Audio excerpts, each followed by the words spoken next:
अस्य श्री ब्रह्मरुद्र प्रभृति सुरनरद्वीषशब्दवात्मकस्य विष्णोः हस्ताः समस्ताः सकलगुणनिधिः सर्वदोषविरहितः पूर्णानन्दाव्ययो यो गुरुविपदनश्चिन्तयेकं महन्तम् जन्माद्यस्य यतोन्मयादितरतश्चान्तेष्वभिज्ञस्वराट् तेने ब्रह्महृदाय आदिकवये मुह्यन्ति यं सूरयः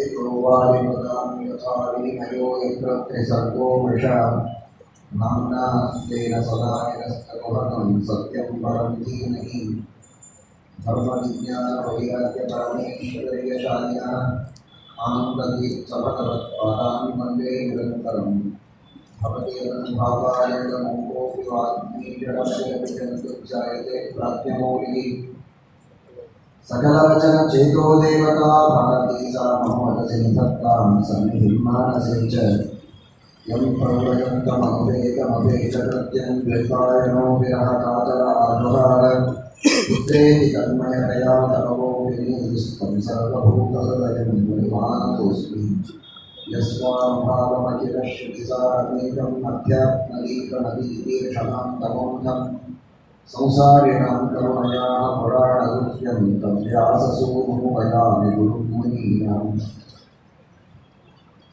नमोऽस्तु कल्पिता देवाः विष्णुभक्तिपरायणाः सद्धर्ममार्गे प्रेरयन्तु भवन्तः सर्व एव हि नौमि न्यायसुधारिजयमुनीं श्रीपादरक्षन्मणीं व्यासार्यां विनिधानमर्चिविहरामि श्रीवादिराजानपि वन्दे हंसवरां प्रभूतमगुरुर्वेदज्ञवरां निधिं श्रीसत्यमुखराघवेन्द्रमहिमान् सम्पूर्णसज्जनान् सत्याभिज्ञकलापूर्धान् पञ्चाशद्वर्षपूर्णां सत्यप्रमोदतीर्थार्यां नौमि न्यायसुधारताम्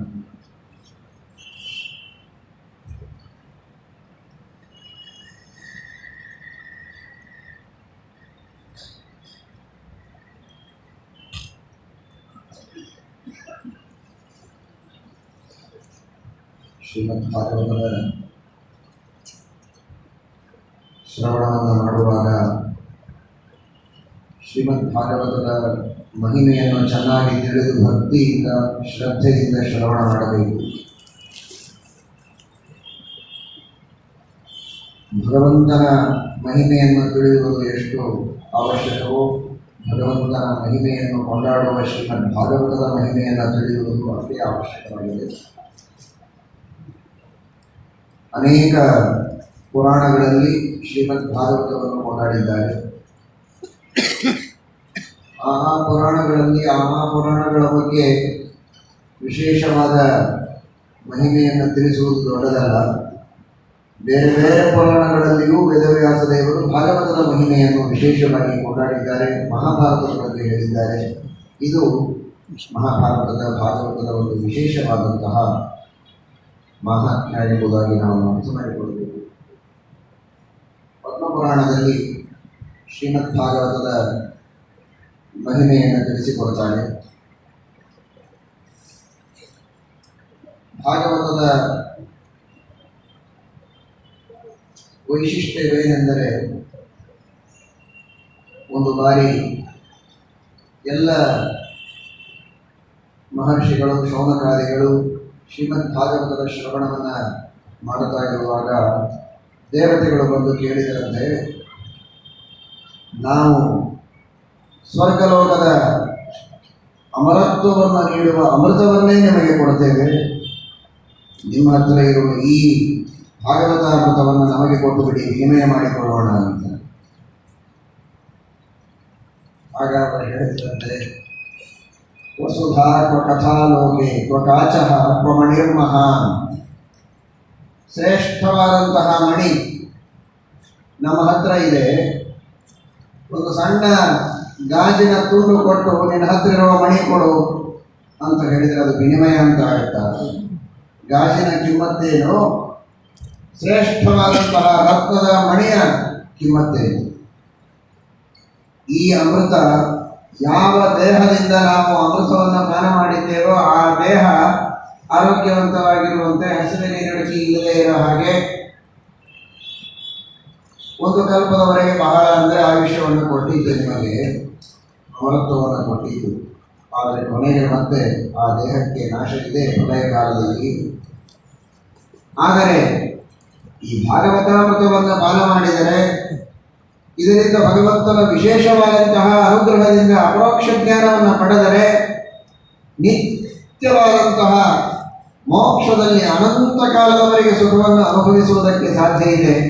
ಅಂತಹ ಅನಂತ ಕಾಲದ ಸುಖವನ್ನು ಅನುಭವಿಸುವುದಕ್ಕೆ ಸಾಧನವಾದ ಚೈತನ್ಯಮಯವಾದ ದೇಹದ ಅಭಿವ್ಯಕ್ತಿಗೆ ಕಾರಣವಾಗುವಂತಹ ಈ ಭಾಗವತಾಮೃತೆಯಲ್ಲಿ ಕೇವಲ ಈ ದೇಹಕ್ಕೆ ಅದು ತಾತ್ಕಾಲಿಕವಾದ ಅಮರತ್ವವನ್ನು ಕೊಡುವ ನಿಮ್ಮ ಈ ಅಮೃತದಲ್ಲಿ ಬೇಡ, ನೀವೇ ತೆಗೆದುಕೊಂಡು ಹೋಗಿ ಅಂತ ಕೇಳಿದರಂತೆ. ದೇವತೆಗಳಿಗೆ ಇಷ್ಟು ಗೊತ್ತಿರಲಿಲ್ಲ ಭಾಗವತದ ಮಹಿಮೆ ಅಂತ ತಾತ್ಪರ್ಯವಲ್ಲ. ಈ ಮೂಲಕ ಜಗತ್ತಿಗೆ ಭಾಗವತದ ಮಹಿಮೆಯನ್ನು ತೋರಿಸಬೇಕಾಗಿದೆ. ಈ ಒಂದು ನಾಟಕದ ಮೂಲಕ ಜಗತ್ತೆಲ್ಲ ಈ ಅಮೃತಕ್ಕಿಂತಲೂ ಭಾಗವತಾಮೃತ ಶ್ರೇಷ್ಠ ಅನ್ನೋದನ್ನು ಮನವರಿಕೆ ಮಾಡಿಕೊಳ್ಳಲಿ ಎಂದು ಅಂತಹ ಶ್ರೇಷ್ಠವಾದ ಮಣಿ ಶ್ರೀಮದ್ ಭಾಗವತ ಬಹಳ ಶ್ರೇಷ್ಠ. ಅಂದರೆ ಆ ಭಾಗವತದ ಉಪಯೋಗವನ್ನು ನಾವು ಮಾಡಿಕೊಂಡ್ರೆ ಶ್ರೇಷ್ಠ. ಭಾಗವತ ಪುಸ್ತಕ ಮನೆಯಲ್ಲಿದ್ದರೂ ಪುಣ್ಯ ಅಂತ ಹೇಳಿದ್ದಾರೆ. ನಿತ್ಯದಲ್ಲಿ ಭಾಗವತಕ್ಕೆ, ಮಹಾಭಾರತಕ್ಕೆ, ವೇದಗಳಿಗೆ ಮನೆಯಲ್ಲಿ ಇಟ್ಟು ಪೂಜೆ ಮಾಡಿದರೂ ಪುಣ್ಯ ಇದೆ ಅಂತ ಹೇಳ್ತಾರೆ. ಭಗವಂತನ ಪ್ರತೀಕ ಇದ್ದಾರೆ. ಇದನ್ನೆಲ್ಲ ಅನೇಕ ಜನ ತಿಳಿಯಬೇಕು. ತಂದೆ, ತಾತ, ಮುತ್ತಾತ ಇವರೆಲ್ಲ ಮನೆಯಲ್ಲಿ ಪುಸ್ತಕಗಳನ್ನು ಇಟ್ಟಿದ್ರೆ ಅದನ್ನು ಯಾರಿಗಾದರೂ ಕೊಟ್ಟು ಕೃಷ್ಣಾರ್ಪಣೆ ಹೇಳಿ ಮನೆಯಿಂದ ಹೋದರೆ ಸಾಕು ಅಂತ ಕೆಲವರು ದಾರಿ ಕಾಯ್ದಿರ್ತಾರೆ. ಕೆಲವರು ನದಿಗೆ ಹಾಕ್ತಾರೆ.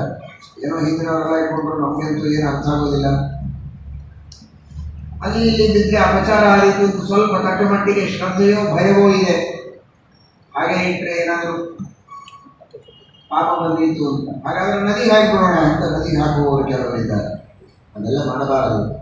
ಎಲ್ಲರೂ ತಿಳಿದುಕೊಳ್ಳಿ, ಈ ಪ್ರಸಂಗದಲ್ಲಿ ಶ್ರೀಮದ್ ಭಾಗವತ, ಮಹಾಭಾರತ, ಸರ್ವಮೂಲ, ರಾಮಾಯಣ, ವೇದಗಳು ಗ್ರಂಥಗಳನ್ನು ಮನೆಯಲ್ಲಿ ಇಟ್ಟುಕೊಳ್ಳಿ, ಪೂಜೆಯನ್ನು ಮಾಡಿ. ಅಷ್ಟರಿಂದಲೂ ಪುಣ್ಯ ಇದೆ. ಪೂಜೆ ಮಾಡ್ತಾ ಇರುವಾಗ ಒಂದು ದಿವಸ ಅನಿಸ್ತದೆ ನಿತ್ಯ ಪೂಜೆ ಮಾಡ್ತೇನೆ, ಸ್ವಲ್ಪ ಆದರೂ ಒಳಗಿದ್ದನ್ನು ತಿಳಿದುಕೊಳ್ಳೋಣ ಅನ್ನೋ ಪ್ರವೃತ್ತಿ ಬಂದರೆ ನಿಧಾನವಾಗಿ ಅಧ್ಯಯನವನ್ನು ಮಾಡಿ ಜ್ಞಾನವನ್ನು ಸಂಪಾದನೆ ಮಾಡಬಹುದು. ಆದರೆ ಜ್ಞಾನವನ್ನು ಸಂಪಾದನೆ ಮಾಡಿದರೆ ಮಾತ್ರ, ಗುರುಮುಖದಿಂದ ಶ್ರವಣ ಮಾಡಿದರೆ ಮಾತ್ರ ಅದರ ನಿಜವಾದ ಲಾಭ ನಮಗಾಗುವುದು. ಭಾಗವತ ಬಹಳ ಶ್ರೇಷ್ಠ ಅಂದ ಮಾತ್ರಕ್ಕೆ, ಭಾಗವತವನ್ನು ಮುಟ್ಟಿದರೆ ತಲೆ ಮೇಲೆ ಇಟ್ಟುಕೊಂಡು ಕೊಡುವ ಮಾತ್ರಕ್ಕೆ ನಮಗೆ ಅದರಿಂದ ಉದ್ಧಾರವಾಗುವುದಿಲ್ಲ. ಅದರ ಬಗ್ಗೆ ನಮಗೆ ವಿಶೇಷವಾದಂತಹ ಆದರ, ಶ್ರದ್ಧೆ ಇರಬೇಕು.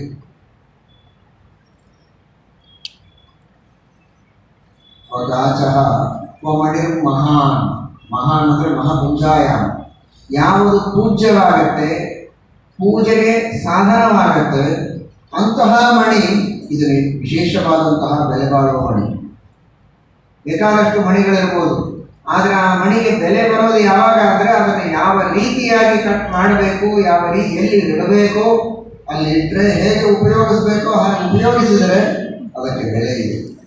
ಹಾಗೆ ತಿಳಿದವರು ಚೆನ್ನಾಗಿ ಅದರ ಉಪಯೋಗವನ್ನು ಮಾಡಿ ಬೆಲೆ ಕಟ್ಟಿದಾಗ ಮಣಿಗೆ ಬೆಲೆ ಬರುವಂತೆ, ಪೂಜ್ಯತೆ ಬರುವಂತೆ ತಿಳಿದವರಿಂದ ಉಪದೇಶ ಪಡೆದು ಚೆನ್ನಾಗಿ ಗೌರವದಿಂದ, ಆಧಾರದಿಂದ ಪೂಜೆಯನ್ನು ಮಾಡಿದರೆ ಶ್ರೀಮದ್ ಭಾಗವತದ ಲಾಭವನ್ನು ನಾವು ಮಾಡಿಕೊಳ್ಳುವುದಕ್ಕೆ ಸಾಧ್ಯ ಇದೆ. ಅಂತಹ ಶ್ರೇಷ್ಠವಾದ ಗ್ರಂಥ ಇದು ಶ್ರೀಮದ್ ಭಾಗವತ ಎಂಬುದಾಗಿ ತಿಳಿಸಿಕೊಡ್ತಾರೆ. ಅದರ ಬಗ್ಗೆ ಒಂದು ಇತಿಹಾಸವನ್ನು ತಿಳಿಸ್ತಾರೆ. ನಾರದರು ಶ್ರೀಮದ್ ಭಾಗವತದ ಮಹಿಮೆಯನ್ನು ತಮ್ಮದೇ ಆದಂತಹ ಪ್ರಾಕ್ಟಿಕಲ್ ಆದ ಒಂದು ಘಟನೆಯಿಂದ ಜಗತ್ತಿಗೆ ತಿಳಿಸಿಕೊಡ್ತಾರೆ. ನಾರದರ ವ್ಯಕ್ತಿತ್ವವೇ ಅಂಥದ್ದು, ಅವರ ಜೀವನವೇ ಇರುತ್ತಾರೆ. ನಾರಂ ದದಾತೀತಿ ನಾರದ. ನರ ಮನುಷ್ಯರು, ಸಾಧಕರಾದ ಮೋಕ್ಷಯೋಗ್ಯರಾದ ಜೀವರು, ಅವರೆಲ್ಲರಿಗೆ ಸಾಧನೆಗೆ ಮೋಕ್ಷವನ್ನು ಪಡೆಯುವುದಕ್ಕೆ ಯಾವುದು ಅವಶ್ಯಕವೋ ಅದು ನಾರ. ನರಾಣಾಂ ಉಪಕಾರಿ ನಾರಂ. ತಮ್ಮ ಸಾಧನೆಗೆ ಯಾವುದು ಅವಶ್ಯಕ ಅದು ನಾರ. ಅದನ್ನು ಸರಿಯಾಗಿ ಕೊಡುವ ದೊಡ್ಡ ಜವಾಬ್ದಾರಿಯನ್ನು ಹೊತ್ತವರು ನಾರದ. ಎಲ್ಲರ ಮೋಕ್ಷಕ್ಕೆ ಪ್ರಧಾನವಾದ ಸಾಧನ ಅದು ಭಕ್ತಿ. ಭಕ್ತಿ ಸೂತ್ರಗಳನ್ನು ರಚನೆ ಮಾಡಿ ಭಕ್ತಿ ಪಂಥವನ್ನ ವಿಶೇಷವಾಗಿ ಪ್ರಚಾರ ಮಾಡಿದ ಮಹಾನುಭಾವರು ನಾರದರು. ಹೀಗಾಗಿ ತಮ್ಮ ಅವತಾರದ ಕಾರ್ಯ ಅರ್ಥಾತ್ ತಮ್ಮದೇ ಆದಂತಹ ಇಡೀ ಜೀವನದ ಧ್ಯೇಯವೇ ಭಕ್ತಿಯ ಪ್ರಸಾರ. ಅದೇ ಮನುಷ್ಯರಿಗೆ ಬೇಕಾದ ಅತೀ ಪ್ರಧಾನವಾದ ವಸ್ತು. ಮನುಷ್ಯರಿಗೆ ಯಾವುದು ಪ್ರಧಾನ ಅನ್ನೋದನ್ನು ಇವರ ಶಬ್ದದಿಂದಲೇ ನಾವು ತಿಳಿಯಬಹುದು. ಅವರು ಯಾರಿಗೂ ಅನ್ನ ಕೊಡ್ಲಿಕ್ಕೆ ಬಂದವರಲ್ಲ, ಬಟ್ಟೆ ಕೊಡ್ಲಿಕ್ಕೆ ಬಂದವರಲ್ಲ, ಮನೆ ಕಟ್ಟಿ ಕೊಡಿಸ್ಲಿಕ್ಕೆ ಬಂದವರಲ್ಲ. ಅವರು ಮಾಡಿದ್ದು ಭಕ್ತಿಯನ್ನ ಮಾತ್ರ ಪ್ರಚಾರ ಮಾಡಿದ್ದು, ಭಗವಂತನಲ್ಲಿ ಶ್ರದ್ಧೆಯನ್ನು ಜಗತ್ತಿಗೆ ಹುಟ್ಟಿಸಿದ್ದು. ಆದರೆ ಅವರ ಹೆಸರು ಬಂದದ್ದೇನು? ನಾರದ. ಭಕ್ತಿದ ಅಂತ ಅವರಿಗೆ ಹೆಸರು ಕೊಡಲಿಲ್ಲ, ನಾರದ ಅಂತ ಹೆಸರು ಕೊಟ್ಟರು. ಅಂದರೆ ನರರಿಗೆ ಬೇಕಾದದ್ದು ಅನ್ನ, ಆಹಾರ, ಮನೆ, ಅಂತಸ್ತು, ಸಂಪತ್ತು, ಅಧಿಕಾರ ಇದು ಯಾವುದಲ್ಲ, ಭಕ್ತಿಯೇ ನರರಿಗೆ ಬೇಕಾದದ್ದರಲ್ಲಿ ಅತ್ಯಂತ ಪ್ರಧಾನವಾದ ವಸ್ತು ಅಂತ ತೋರಿಸುವುದಕ್ಕೆ ಅವರಿಗೆ ನಾರದ ಅಂತ ಹೆಸರಿದೆ. ಅಂದರೆ ನರರಿಗೆ ಬೇಕಾದದ್ದು ಭಕ್ತಿ ಪ್ರಧಾನ, ಅದನ್ನು ಕೊಡುವ ಮಹಾನುಭಾವರು ನಾರದರು. ಎಲ್ಲ ಕಡೆಗೆ ನಾರದರು ಸಂಚಾರ ಮಾಡ್ತಾ ಮಾಡ್ತಾ ಬಂದಿದ್ದಾರೆ. ಒಂದು ಕಡೆಗೆ ಒಂದು ದೃಶ್ಯವನ್ನು ನೋಡಿದ್ದಾರೆ. ಒಬ್ಬ ತರುಣಿ, ಇಬ್ಬರು ವೃದ್ಧರಾದ ಮಕ್ಕಳು ಅವರ ತೊಡೆಯ ಮೇಲೆ ಮಲಗಿದ್ದಾರೆ. ನಾರದರಿಗೆ ಆಶ್ಚರ್ಯ ಆಯಿತು. ತಾಯಿ ವೃದ್ಧರಾಗಿರ್ತಾರೆ, ಮಕ್ಕಳು ತರುಣರಾಗಿರ್ತಾರೆ, ಅಥವಾ ಬಾಲಕರಿರ್ಬೋದು, ತರುಣರಾಗಿರ್ಬೋದು. ತಾಯಿ ವೃದ್ಧರು ಅಂದರೆ ಮಕ್ಕಳು ತರುಣರಾಗಿರ್ಬೋದು. ಆದರೆ ತಾಯಿ ತರುಣಿಯಾಗಿ ಮಕ್ಕಳು ಈ ವಾರ್ಧಕ್ಯದಲ್ಲಿ ಕಣ್ತೆಗೆಯಲಾಗದೆ ಅಳಗಾಡಲು ಸಾಧ್ಯವಿಲ್ಲದೆ ನಿಶ್ಚೇಷ್ಟರಾಗಿ ಬಿದ್ದಂತಹ ಈ ದೃಶ್ಯ ವಿಚಿತ್ರವಾಗಿ ಕಾಣ್ತಾ ಇದೆ, ಏನಿದು? ಆಗ ಅವರು ಹೇಳ್ತಾರೆ, ನನ್ನ ಹೆಸರು ಭಕ್ತಿ, ಇವನ ಹೆಸರು ಜ್ಞಾನ, ಇವನ ಹೆಸರು ವೈರಾಗ್ಯ. ಹೌದು, ಹೀಗ್ಯಾಕೆ ಅವಸ್ಥೆ ಬಂದಿದೆ? ತನ್ನ ಪರಿಚಯವನ್ನು ಅವಳು ಹೇಳ್ತಾಳೆ. ನಾನು ಹೇಗೆ ನಡೆದು ಬಂದೆ, ನಡೆದು ಬಂದ ದಾರಿ ಏನು? ಉತ್ಪನ್ನ ತ್ರಿವಿಡೆ ದೇಶೆ, ವೃತ್ತಿನ್ ಕರ್ನಾಟಕೇ ಗತ, ಕ್ವಚಿತ್ ಕ್ವಚಿನ್ ಮಹಾರಾಷ್ಟ್ರೇ, ಗುರ್ಜರೆ ಜೀರ್ಣಕಾಂಡದ. ದ್ರವಿಡ ದೇಶದಲ್ಲಿ ನಾನು ಹುಟ್ಟಿ ಬಂದೆ. ಕರ್ನಾಟಕದಲ್ಲಿ ನನಗೆ ಸಾಕಷ್ಟು ಅಭಿವೃದ್ಧಿ ಆಯಿತು. ಗ್ರಾಹಕರು ಬೇಕಾದಷ್ಟು ಜನ, ಭಕ್ತಿಯನ್ನು ಸ್ವಾಗತಿಸುವವರು ಸಾಕಷ್ಟು ಜನ, ನನಗೆ ಸಾಕಷ್ಟು ವೃದ್ಧಿಯಾಗಿದೆ. ಅಲ್ಲಲ್ಲಿ ಮಹಾರಾಷ್ಟ್ರದಲ್ಲಿಯೂ ಈ ಭಕ್ತಿ ಪಂಥಕ್ಕೆ ಸಾಕಷ್ಟು ಬೆಲೆ ಮರ್ಯಾದೆ ಸಿಕ್ಕಂತಾಯಿತು. ಗುರ್ಜರ ದೇಶಕ್ಕೆ ಬಂದಾಗ ಗುರ್ಜರೆ ಜೀರ್ಣಕಾಂಡದ, ಪೂರ್ಣವಾಗಿ ನಾನು ಜೀರ್ಣಾವಸ್ಥೆಗೆ ಬಂದಂತೆ ಆಯಿತು. ಮತ್ತು ತರುಣಿಯಾಗಿ ಕಾಣಿಸ್ತಾ ಇದ್ದಿ, ಜೀರ್ಣಾವಸ್ಥೆಗೆ ಬಂದಿದ್ದೀನಿ ಅಂತ ಹೇಳ್ತೀಯಲ್ಲ. ನಾನು ಜೀರ್ಣತೆಯನ್ನು ಪಡೆದರೂ ಈ ವೃಂದಾವನದ ಕ್ಷೇತ್ರಕ್ಕೆ, ಯಾವ ವೃಂದಾವನದಲ್ಲಿ ಸಾಕ್ಷಾತ್ ಶ್ರೀಕೃಷ್ಣ ಪರಮಾತ್ಮ ಸಂಚಾರ ಮಾಡಿದ, ಅಂತಹ ಪರಮ ಪಾವನವಾದ ಕೃಷ್ಣ ಪರಮಾತ್ಮ ಓಡಾಡಿ ಪವಿತ್ರಗೊಳಿಸಿದ ಈ ವೃಂದಾವನದ ಮಣ್ಣಿನ ಸ್ಪರ್ಶ ಬಾರದ್ದೇ ತಡ, ಆ ಪವಿತ್ರವಾದ ಗಾಳಿ ಮೈಗೆ ಪಡೆದದ್ದೇ ತಡ ನನ್ನಲ್ಲಿ ಮತ್ತೆ ಚೈತನ್ಯ ಬಂತು. ನಾನು ತರುಣಿಯಾದ. ಆದರೆ ಇವರಿಬ್ಬರಿಗೆ ಮಾತ್ರ ತಾರುಣ್ಯ ಬರಲೇ ಇಲ್ಲ. ವೃಂದಾವನಕ್ಕೆ ಬಂದರೂ ಇವರ ವೃಂದಾವನವಾಗುವ ಸ್ಥಿತಿನೇ ಇದೆ. ನನಗೆ ಮಾತ್ರ ತಾರುಣ್ಯ ಬಂತು. ಯಾಕೆ ಹೀಗಾಯಿತು ನನಗೆ ಗೊತ್ತಿಲ್ಲ. ಇದಕ್ಕೆ ಕಾರಣ ಏನು? ಇದನ್ನು ಹೇಳಿ ಇಂಥ ನಾರದರಿಗೇನೆ ಅವರು ಪ್ರಶ್ನೆಯನ್ನು ಮಾಡಿದ್ದಾರೆ. ನಾರದರು ದಿವ್ಯ ದೃಷ್ಟಿಯಿಂದ ಕ್ಷಣ ಮಾತ್ರೇಣ ಜ್ಞಾತ್ವ ವಾಕ್ಯ ಮೋಚಯ ಮುನೀಶ್ವರ, ದಿವ್ಯವಾದ ದೃಷ್ಟಿಯಿಂದ ಧ್ಯಾನವನ್ನು ಮಾಡಿ ನಾರದರು ಹೇಳುತ್ತಾರೆ, ಭಗವಂತನ ವಿಶೇಷವಾದ ಸನ್ನಿಧಾನ ಈ ವೃಂದಾವನದಲ್ಲಿದೆ. ಶ್ರೀಮದಾಚಾರ್ಯರು ಓಡಾಡಿದಂತಹ ಪವಿತ್ರವಾದ ಪರಿಸರದಲ್ಲಿ, ಪಾಜಕದಲ್ಲಿ, ಇನ್ನನೇಕ ಅವರು ಸಂಚಾರ ಮಾಡಿದ ಸ್ಥಳಗಳಲ್ಲಿ ಇರುವಂತಹ ಅವರ ಬಾಲಧೂರಿ ತ್ರೈಲೋಕ್ಯಾಚಾರ್ಯ ಪಾದೋಜ್ವಲ ಜಲವೇ ಹಂಸವಸ್ಪಂತು ಅಂತ ನಾವು ಸ್ಮರಣೆ ಮಾಡುತ್ತೇವೆ. ಜೀವೋತ್ತಮರಾದ ಶ್ರೀಮದ್ ಆಚಾರ್ಯರ ಪಾದಗಳಿಗೆ ನೆತ್ತಿಕೊಂಡ ಆ ಧೂಳಿ ಕಣ ನಮಗೆ ಬಡದರೆ ಸಾಕು, ಜನ್ಮದ ಉದ್ಧಾರ ಆಗ್ತದೆ, ಪಾಪಗಳ ಪರಿಹಾರವಾಗ್ತದೆ ಅಂತ. ಶ್ರೀಮದ್ ಆಚಾರ್ಯರು ಜೀವೋತ್ತಮರಾದರು, ಬಹಳ ದೊಡ್ಡವರಾದರು. ಶ್ರೀಮದ್ ಆಚಾರ್ಯರ ಶಿಷ್ಯರ ದಾಸಾನುದಾಸರ ಶಾಸ್ತ್ರಗಳ ಅಧ್ಯಯನ ಮಾಡುವಂತಹ ಮಹಾಜ್ಞಾನಿಗಳು ಪ್ರಾರ್ಥನೆಯನ್ನು ಮಾಡ್ತಾರೆ, ಭಗವಂತನಿಗೆ ಏನಾಗಬೇಕು ನೀನು ಜನ್ಮಾಂತರದಲ್ಲಿ ಎಂದು ನನಗೆ ಕೇಳಿದರೆ, ದೊಡ್ಡವರ ಹತ್ತಿರ ಶಾಸ್ತ್ರವನ್ನು ಓದೋ ಭಾಗ್ಯ ಸಿಗಲಿ, ಅಷ್ಟೆಲ್ಲ ಪುಣ್ಯ ಇಲ್ಲ. ಅವರ ದಾಸನಾಗೋ ಭಾಗ್ಯ ಸಿಗಲಿ, ಅದೂ ಪುಣ್ಯ ಇಲ್ಲ. ಅವರ ಮನೆ ಬಾಗಿಲು ಕಾಯುವುದು ಅದೂ ಇಲ್ಲ. ತತ್ಪಾದ ನಿಕ್ಷೇಪ ಶಿಲಾಪಿವಾಸ್ಯ, ಅವರು ಪಾಠ ಹೇಳುವಾಗ ಎಲ್ಲಿ ಕಾಲಿಟ್ಟು ಕೂಡ್ತಾರೋ ಆ ಕೆಳಗಿರೋ ಕಲ್ಲಾಗಿ ಅವರು ನನ್ನನ್ನು ಹುಟ್ಟಿಸು ಅಂತ ಕೇಳ್ತಾರೆ. ತತ್ಪಾದ ನಿಕ್ಷೇಪ ಶಿಲಾಪಿವಾಸ್ಯ. ಭಗವಂತನ ಭಕ್ತರ ಪಾದ ಇಡುವ ಕಲ್ಲಾಗಿ ಆದರೂ ನಾನು ಹುಟ್ಟಬೇಕು ಅಂತ ದೊಡ್ಡ ದೊಡ್ಡ ಜ್ಞಾನಿಗಳೇ ಪ್ರಾರ್ಥನೆ ಮಾಡುವಾಗ, ಇನ್ನು ಸಾಕ್ಷಾತ್ ಭಗವಂತನೇ ಓಡಾಡಿದಂತಹ ವೃಂದಾವನದ, ಗೋಕುಲದ, ಮಥುರೆಯ ಪರಿಸರದ ಆ ಮಣ್ಣಿನ ಮಹಿಮೆ ಎಷ್ಟು ಅದ್ಭುತವಾಗಿದೆ. ಅಂತಹ ಶ್ರೇಷ್ಠವಾದ ಪಾದಸ್ಪರ್ಶದಿಂದ ಪೂತವಾದ ಮಣ್ಣಿನ ಸ್ಪರ್ಶ ನಿನಗಾಗಿದೆ. ಹೀಗಾಗಿ ನಿನಗೆ ಉತ್ತಮವಾಗಿರುವಂತಹ ವೃಂದಾವನಸ್ಯ ಸಂಯೋಗಾತ್ ಪುನಸ್ತ್ವಂ ತರುಣೀ ನವ ಧನ್ಯಂ ವೃಂದಾವನಂ ತೇನ ಭಕ್ತರು ನೃತ್ಯತೆ ಅಂತ. ಆದರೆ ಅತ್ರೇಮೌ ಗ್ರಾಹಕಾಭಾವ ನ ಜರಾಮಪಿ ಮುಂಚತಃ. ವೃಂದಾವನದ ಮಹಿಮೆ ಕಡಿಮೆ ಇಲ್ಲ, ಆದರೂ ಈ ವೃಂದಾವನದಲ್ಲಿ ಭಕ್ತಿಗೆ ಸಿಕ್ಕಷ್ಟು ಸ್ವಾಗತ ಜ್ಞಾನ ವೈರಾಗ್ಯಗಳಿಗೆ ಸಿಕ್ಕಿಲ್ಲ. ಅದಕ್ಕೆ ಗ್ರಾಹಕರಿಲ್ಲ. ಜ್ಞಾನ ಬೇಕು ಅನ್ನುವ ಅಪೇಕ್ಷೆ, ವಿಶೇಷವಾಗಿ ಶಾಸ್ತ್ರಗಳ ಅಧ್ಯಯನವನ್ನು ಮಾಡಿ, ಯುಕ್ತಿಗಳಿಂದ ವಿಮರ್ಶೆ ಮಾಡಿ, ಮನನ ಮಾಡಿ, ಶಾಸ್ತ್ರಗಳ ಮತಿದಾರ್ಥವನ್ನು ತಿಳಿದುಕೊಂಡು ಜ್ಞಾನವನ್ನು ಪಡೆದುಕೊಳ್ಳಬೇಕು ಅಂತನ್ನುವ ಹಂಬಲ ಯಾರಿಗಿಲ್ಲ. ವೈರಾಗ್ಯದಿಂದ ಎಲ್ಲವನ್ನು ತೊರೆದು ಸರ್ವಸಂಗ ಪರಿತ್ಯಾಗ ಮಾಡಿ ವಿರಕ್ತರಾಗಿ ಭಗವಂತನ ಚಿಂತನೆಗೆ ಬೆನ್ನತ್ತೋಣ ಅಂತ ಯಾರು ತಯಾರಿಲ್ಲ. ಆದರೆ ಭೋಗವನ್ನು ಮಾಡುತ್ತಾ ತಕ್ಕ ಮಟ್ಟಿಗೆ ಸ್ವಲ್ಪ ಜ್ಞಾನವನ್ನು ಮಾತ್ರ ಪಡೆದು ಸ್ನೇಹವನ್ನು ಮಾಡಿ ಭಕ್ತಿ ಮಾಡಿದರೂ ತಯಾರಿದ್ದಾರೆ. ಹೀಗಾಗಿ ಭಕ್ತಿಗೆ ಸ್ವಾಗತ ಸಾಕಷ್ಟಿದೆ. ನೀನು ಕರುಣೆಯಾಗಿ ಬಿಟ್ಟು ಬೇಗ, ಅವರಿದ್ದರಿಗೆ ಮಾತ್ರ ಗ್ರಾಹಕರಿಲ್ಲ ಅನ್ನುವುದಕ್ಕಾಗಿ ಈ ಅವಸ್ಥೆ ಇದೆ. ಆದರೂ ಏನಾದರೂ ಉಪಾಯವನ್ನು ಮಾಡೋಣ, ಚಿಂತೆ ಮಾಡಬೇಡ ಅಂತಾರೆ.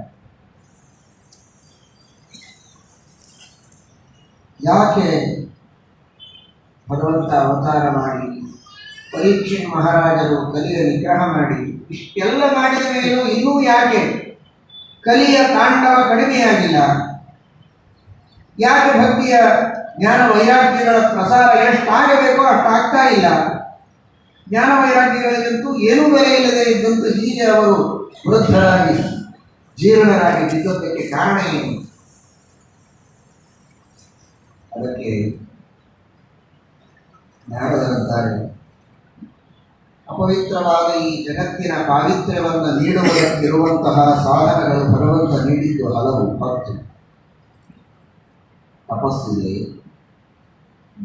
ಧ್ಯಾನ ಇದೆ, ಜ್ಞಾನ ಇದೆ, ತೀರ್ಥಯಾತ್ರೆ ಇದೆ, ತೀರ್ಥ ಸ್ನಾನ ಇದೆ, ಕ್ಷೇತ್ರಗಳಲ್ಲಿರುವ ಭಗವನ್ಮೂರ್ತಿಗಳ ಸಂದರ್ಶನ ಇದೆ. ಅನೇಕ ಮಾಧ್ಯಮಗಳಿಂದ ಮನುಷ್ಯ ತನ್ನ ಪಾಪಗಳನ್ನು ತೊಳೆದುಕೊಳ್ಳುವುದಕ್ಕೆ ಸಾಧ್ಯತೆ ಇದೆ. ಮೈ ಮೇಲಿನ ಹೊಲಸುಗಳನ್ನು ತಿಕ್ಕಿ ತೊಳೆದುಕೊಳ್ಳುವುದಕ್ಕೆ 10 ಹಲವು ಸಾಧನಗಳಿವೆಯಲ್ಲ. ಮಾನವ ಯಾವುದಾದರೂ ಒಂದನ್ನು ಆರಿಸಿಕೊಂಡು ಅದರಿಂದ ತನ್ನ ಮೈಯನ್ನು ಸ್ವಚ್ಛ ಮಾಡಿಕೊಳ್ತಾನೆ. ನಮ್ಮ ಮನಸ್ಸಿನಲ್ಲಿರುವ ಕಲ್ಮಶಗಳನ್ನು ತೊಳೆದು, ಪಾಪಗಳನ್ನು ತೊಳೆದು ಶುದ್ಧವಾದ ಮನಸ್ಸನ್ನು ಪಡೆಯುವುದಕ್ಕೂ ಅನೇಕ ಸಾಧನಗಳಿವೆ. ಆದರೆ ಆ ಎಲ್ಲ ಸಾಧನಗಳು ಕಲಿಯುಗದಲ್ಲಿ ಹಾಳಾಗಿ ಹೋಗಿವೆ, ಅವುಗಳೇ ಕೆಟ್ಟು ಹೋಗಿವೆ. ಅವುಗಳಿಂದ ನಮ್ಮ ಮನಸ್ಸನ್ನು, ಪಾಪಗಳನ್ನು ತೊಳೆದುಕೊಳ್ಳುವುದು ಬಹಳ ಕಷ್ಟವಾಗಿದೆ. ಅದಕ್ಕಾಗಿ ಈ ಅವಸ್ಥೆ ಬಂದಿದೆ. ತೀರ್ಥ ಸ್ನಾನ ಮಾಡಿದರೆ ಪಾಪಗಳ ಪರಿಹಾರ, ಅದೇ ಮೊದಲ ಮೆಟ್ಟಲು. ನಾವು ಸಾಧನ ಮಾರ್ಗದಲ್ಲಿ ಮುಂದೆ ಹೋಗಬೇಕು ಅಂದರೆ ಬಾಹ್ಯ ಶುದ್ಧಿಯಿಂದ ಆಮೇಲೆ ಆಂತರ ಶುದ್ಧಿ. ಆದರೆ ಅತ್ಯುಗ್ರ ಭೂರಿ ಕರ್ಮಾಣ, ಭಾರಿ ಉಗ್ರವಾದ ಕರ್ಮವನ್ನು ಮಾಡುವುದು ದುಷ್ಟರು ಆ ತೀರ್ಥದ ಸುತ್ತಲೂ ಸೇರಿಕೊಂಡಿದ್ದಾರೆ. ಹೀಗಾಗಿ ಆ ತೀರ್ಥದೊಳಗಿನ ಪಾವಿತ್ರ್ಯ ಕಡಿಮೆಯಾಗಿದೆ. ಒಂದು ವಸ್ತುವಿನ ಪಾವಿತ್ರ್ಯಕ್ಕೆ ಆ ವಸ್ತುವಿನ ಸುತ್ತಮುತ್ತ ಇದ್ದವರು, ಅದರ ರಕ್ಷಕರು ಹೇಗಿದ್ದಾರೆ ಎನ್ನುವುದು ಬಹಳ ಮಹತ್ವದ ಪಾತ್ರವನ್ನು ವಹಿಸುತ್ತದೆ. ಆ ತೀರ್ಥದ ಸುತ್ತಮುತ್ತ ಇರುವಂತಹ ಜನ ತೀರ್ಥ ಸೇವಕರು ಅಂತ ಅನಿಸಿಕೊಂಡವರು ಯಾವ ರೀತಿಯ ಶುಚಿಯನ್ನು ಸದಾಚಾರವನ್ನು ಕಾಪಾಡಿಕೊಳ್ಳಬೇಕು ಅದನ್ನು ಕಾಪಾಡಿಕೊಳ್ಳಬೇಕು. ಅವರಲ್ಲಿರುವ ದೋಷ, ಅವರಲ್ಲಿರುವ ದುಷ್ಟ ಕಾರ್ಯಗಳು, ದುಷ್ಕೃತ್ಯಗಳು ಆ ತೀರ್ಥದೊಳಗಿರುವ ದೇವತೆಗಳ ಭಗವಂತನ ಸನ್ನಿಧಾನ ಕಡಿಮೆಯಾಗುವುದಕ್ಕೆ ಕಾರಣವಾಗಿದೆ. ತೀರ್ಥ ಸಾರಸ್ತತೋಗತಃ ಧ್ಯಾನದ ಮಹಿಮೆ ಬೇಕಾದಷ್ಟಿದೆ. ಭಗವಂತನನ್ನ ಭಕ್ತಿಯಿಂದ ಧ್ಯಾನ ಮಾಡಿದರೆ ಸಾಕು, ಕೋಟಿ ಕೋಟಿ ಪಾಪಗಳ ಪರಿಹಾರವಾಗುತ್ತೆ. ಆದರೆ ಧ್ಯಾನ ಮಾಡಬೇಕಾದರೆ ನಿಷ್ಕಲ್ಮಶ ಮನಸ್ಸಿನಿಂದ ಧ್ಯಾನ ಮಾಡಬೇಕು.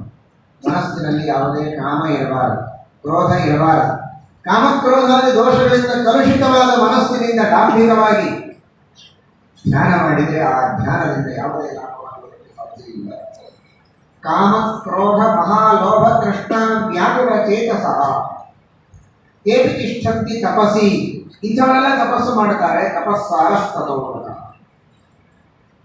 ಮನೋನಿಗ್ರಹ ಇಲ್ಲ, ಬೇರೆ ವಿರುದ್ಧವಾದ ಆಚರಣೆಯನ್ನು ಮಾಡ್ತಾರೆ, ತತ್ವ ನಿಶ್ಚಯ ಇಲ್ಲ, ಧ್ಯಾನದ ಸೋಗು ಹಾಕ್ತಾರೆ. ಅಂಥವರೆಲ್ಲ ಧ್ಯಾನ ಮಾಡಿದರೆ ಧ್ಯಾನದಿಂದ ಏನು ಲಾಭ ಆಗಿತ್ತು? ಧ್ಯಾನ ಸಾರ ತಥೋಗತಃ ಧ್ಯಾನ ಯೋಗ ಫಲಂ ಗತಂ.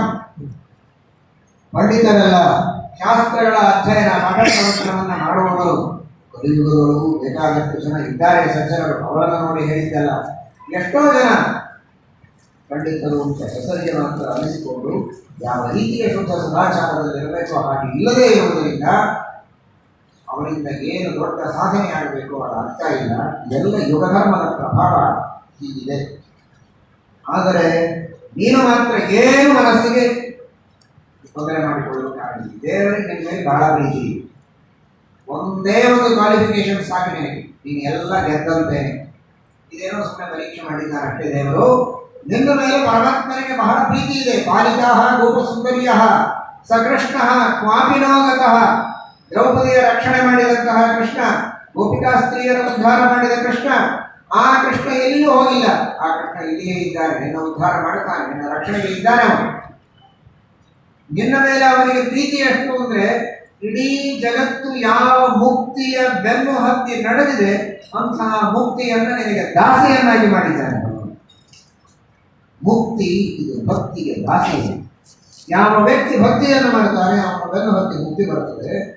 ಮುಕ್ತಿಯಂತಹ ದೊಡ್ಡ ವಸ್ತುವನ್ನ ಮಹಾ ಶ್ರೇಷ್ಠ ಮಹಿಳೆಯವರು ಮುಕ್ತಿ, ಆ ಮುಕ್ತಿ ಮಹಿಳೆಯನ್ನ ನಿನಗೆ ದಾಸಿಯನ್ನಾಗಿ ದೇವರು ಮಾಡಿದ್ದಾರೆ ಅಂದ್ರೆ ಇದಕ್ಕಿಂತ ಹೆಚ್ಚು ನಿನ್ನ ಮೇಲೆ ಏನು ಪ್ರೀತಿ ಮಾಡಬೇಕು ದೇವರು ಹೇಳು?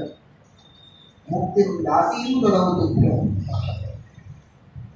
ಅಂತಹ ದೊಡ್ಡ ಭಾಗ್ಯವನ್ನು ಪರಮಾತ್ಮ ನಿನಗೆ ಕೊಟ್ಟಿದ್ದಾನೆ. ಇನ್ನೇನು ಚಿಂತೆ ಮಾಡಬೇಡ. ಕೇವಲ ಈ ಜ್ಞಾನ ವೈರಾಗ್ಯಗಳು ನಿನ್ನ ಮಕ್ಕಳಿದ್ದಾರಲ್ಲ, ಇವರಿಗೆ ಸರಿಯಾದ ಗ್ರಾಹಕರಿಲ್ಲ ಅನ್ನೋ ಒಂದೇ ಕಾರಣಕ್ಕೆ ಉಪೇಕ್ಷೆ ಮಾಡಿದ್ದಕ್ಕೆ ಅವರಿಗೆ ಈ ಅವಸ್ಥೆ ಬಂದಿದೆ. ಆದರೆ ಭಗವಂತನ ಸ್ಮರಣೆಯಿಂದ ಅಸಾಧ್ಯವಾದದ್ದು ಯಾವುದೂ ಇಲ್ಲ. ಎಲ್ಲ ವಿಧವಾಗಿರುವಂತಹ ಸೌಭಾಗ್ಯವೂ ನಿನಗೆ ಬರುತ್ತೆ. ಚಿಂತೆ ಮಾಡಬೇಡ ಅನ್ನೋ ಭರವಸೆಯನ್ನ ಭಕ್ತಿಗೆ ನಾರದರು ಕೊಟ್ಟಿದ್ದಾರೆ. ಏನು ನಾರದರ ಸ್ಥಾನ? ಇಡೀ ಕಲಿಯುಗದಲ್ಲಿ ಮುಂಬರುವ ಸಕಲ ಸಜ್ಜನರ ಮನಸ್ಸಿನಲ್ಲಿ ಭಕ್ತಿಯ ಪುನಃಸ್ಥಾಪನೆಯನ್ನ ಮಾಡುವಂತಹ ದೊಡ್ಡ ಕಾರ್ಯವನ್ನು, ಜವಾಬ್ದಾರಿಯನ್ನ ಹೊತ್ತು ಭಕ್ತಿಗೆ ಭರವಸೆಯನ್ನು ಕೊಡುವಂತಹ ಸ್ಥಾನದೊಳಗಿದ್ದಾರೆ ಅಂದರೆ ಅವರ ಯೋಗ್ಯತೆ ಅಂತಾಗುವುದು. ನೀನೇನೂ ಚಿಂತೆ ಮಾಡಬೇಡ. ದೇವರ ಸ್ಮರಣೆಯಿಂದ ಎಲ್ಲವನ್ನೂ ನಾವು ಗೆಲ್ಲಬಹುದು. ಪ್ರೇತ ಪಿಶಾಚ ರಾಕ್ಷಸರು ಅಸುರರು ಯಾರಿಗೂ ಕೂಡ ಭಕ್ತಿ ಇದ್ದ ವ್ಯಕ್ತಿಯನ್ನು ಮುಟ್ಟುವ ಶಕ್ತಿ ಇದೆ. ಭಕ್ತಿ ಯುಕ್ತ ಮನಸ್ಕಾನ ಸ್ಪರ್ಶನೆ ನ ಪ್ರಭುಭವೆ ನ ಪ್ರೇತ ನ ಪಿಶಾಚೋವ ರಾಕ್ಷಸೋವ ಅಸುರೋಪಿವ. ಅಂತಹ ಸಾಮರ್ಥ್ಯ ಇದೆ. ಯಾರು ನಿನಗಲ್ಲ, ಯಾರನ್ನ ನೀನು ಮುಟ್ತೀಯಾ ಅವರನ್ನು ಮುಟ್ಟುವ ಸಾಮರ್ಥ್ಯ ಇಲ್ಲ ಈ ಭೂತ ಪ್ರೇತ ಪಿಶಾಚಾರಿಗಳಿಗೆ. ಅಂತಹ ಸಾಮರ್ಥ್ಯ ನಿನಗಿದೆ. ನೀನೇನು ಭಯಪಡ್ತೀಯ? ವ್ಯಕ್ತಿಗೆ ಅವನು ಮಾಡುವಂತಹ ಕಾರ್ಯಕ್ಕೆ ಪ್ರೋತ್ಸಾಹವನ್ನು ನೀಡಿದರೆ, ಬೆನ್ನು ಚಪ್ಪರಿಸಿದರೆ ಏನು ಶಕ್ತಿ ಬರ್ತದೆ ಎನ್ನುವುದಕ್ಕೆ ಭಾಗವತರ ಮಹಾತ್ಮ್ಯ ಪದ್ಮಪುರಾಣ ಹೇಳ್ತದೆ. ಭಕ್ತಿಗೆ ಒಳ್ಳೆ ಶಕ್ತಿ ಬಂತು. ಏನ್ ಮಾಡಿಲ್ಲ, ಏನು ಕಾಣಿಕೆ ಕೊಟ್ಟಿಲ್ಲ, ಏನೂ ಮಾಡಿಲ್ಲ. ದೇವರಿಗೆ ನಿನ್ನ ಮೇಲೆ ಏನು ಅನುಗ್ರಹ ಇದೆ, ನಿನ್ನನ್ನ ಪಡೆದವರ ಸೌಭಾಗ್ಯ ಎಷ್ಟು ದೊಡ್ಡದು, ಇಷ್ಟು ವರ್ಣನೆ ಮಾಡಿದ್ದಕ್ಕೆ ಸ್ವಮಾಹಾತ್ಮ್ಯಂ ನಿಶಮ್ಯಸ ಸರ್ವಾಂಗ ಪುಷ್ಟಿ ಸಂಯುಕ್ತ, ಮೈಯೆಲ್ಲ ಶಕ್ತಿ ಬಂದಾಗ ಬಹಳ ಸಂತುಷ್ಟರಾಗಿ ಕುಣಿದಾಡ್ತಾ ಇದ್ದಾಳೆ. ಆದರೆ ನಮ್ಮಿಬ್ಬರ ಮಕ್ಕಳನ್ನ ಮಾತ್ರ ಎಬ್ಬಿಸಬೇಡಿ ಅಂತ ಕೇಳ್ತಾರೆ. ಬಂದಿದ್ದಾರೆ, ಎಲ್ಲಾ ವೇದಗಳ ಪಾರಾಯಣ ಮಾಡಿದ್ರು. ನಾರದರಿಗೆ ಏನು ಬರುತ್ತೆ ಅಂತ ಸಂಪರ್ಕೋಪನಿಷತ್ತುಗಳು ಅವರಿಗೆ ಬರದೇ ಇದ್ದೇ ಇಲ್ಲ. 4 ವೇದಗಳು, ಪಂಚರಾತ್ರ, ಮಹಾಭಾರತ ಎಲ್ಲವನ್ನು ಕಿವಿಯಲ್ಲಿ ಊದಿದ್ದಾರೆ. ವೇದಗಳನ್ನು ಪಾರಾಯಣ ಮಾಡಿದರು, ವೇದಾಂತಗಳನ್ನು ಪಾರಾಯಣ ಮಾಡಿದರು, ಗೀತೆಯ ಪಾರಾಯಣ ಮಾಡಿದ್ದಾರೆ, ಎಲ್ಲವನ್ನೂ ಪಾರಾಯಣ ಮಾಡಿದ್ದಾರೆ. ಜೋರಾಗಿ ಒಂದ್ಸಲ ಆಕಳಿಸಿ ಆಚೆ ಈಚೆ ಹೊರಗಡೆ ಮತ್ತೆ ಮಾಡ್ಕೊಂಡು ಕಣ್ಣು ತೆಗೆದಿಲ್ಲ. ನೆನಪು ಮಾಡಿಕೊಳ್ಳಿ, ನಿಮಗೆಲ್ಲ ಹೇಗಿರ್ತದೆ ದೃಶ್ಯ ಅಂತ. ಬೆಳಿಗ್ಗೆ ಬೇಗ ಎದ್ದು ಸ್ನಾನ, ಸಂಧ್ಯಾವಂದನ, ಜಪ, ಪಾರಾಯಣ ಮಾಡಬೇಕು ಅಂತ ಅಪೇಕ್ಷೆ ಇರುತ್ತದೆ. ಬೆಳಿಗ್ತೀರಿ ಯಾರಿಗೋ ಎವಸರಿ ಅಂತ. ಅವ್ರು ಎನಿಸಿದಾಗ ನಿಮ್ಮ ಅವಸ್ಥೆ ಹೇಗಿರ್ತದೋ, ನಿಮ್ದಲ್ಲ, ಕೆಲವರ ಅವಸ್ಥೆ ಹೇಗಿರ್ತದೋ ಹಾಗಿತ್ತು ಅವರ ಅವಸ್ಥೆ. ಆಕಳಿಸಿದ್ದಾರೆ ಅಂದ್ರೆ ಎತ್ತರಾಗಿದೆ, ಹೇಳ್ತಾನೆ ಅಂತ ಪಾಪ ಅವರು ಹೊಡಿತಾರೆ.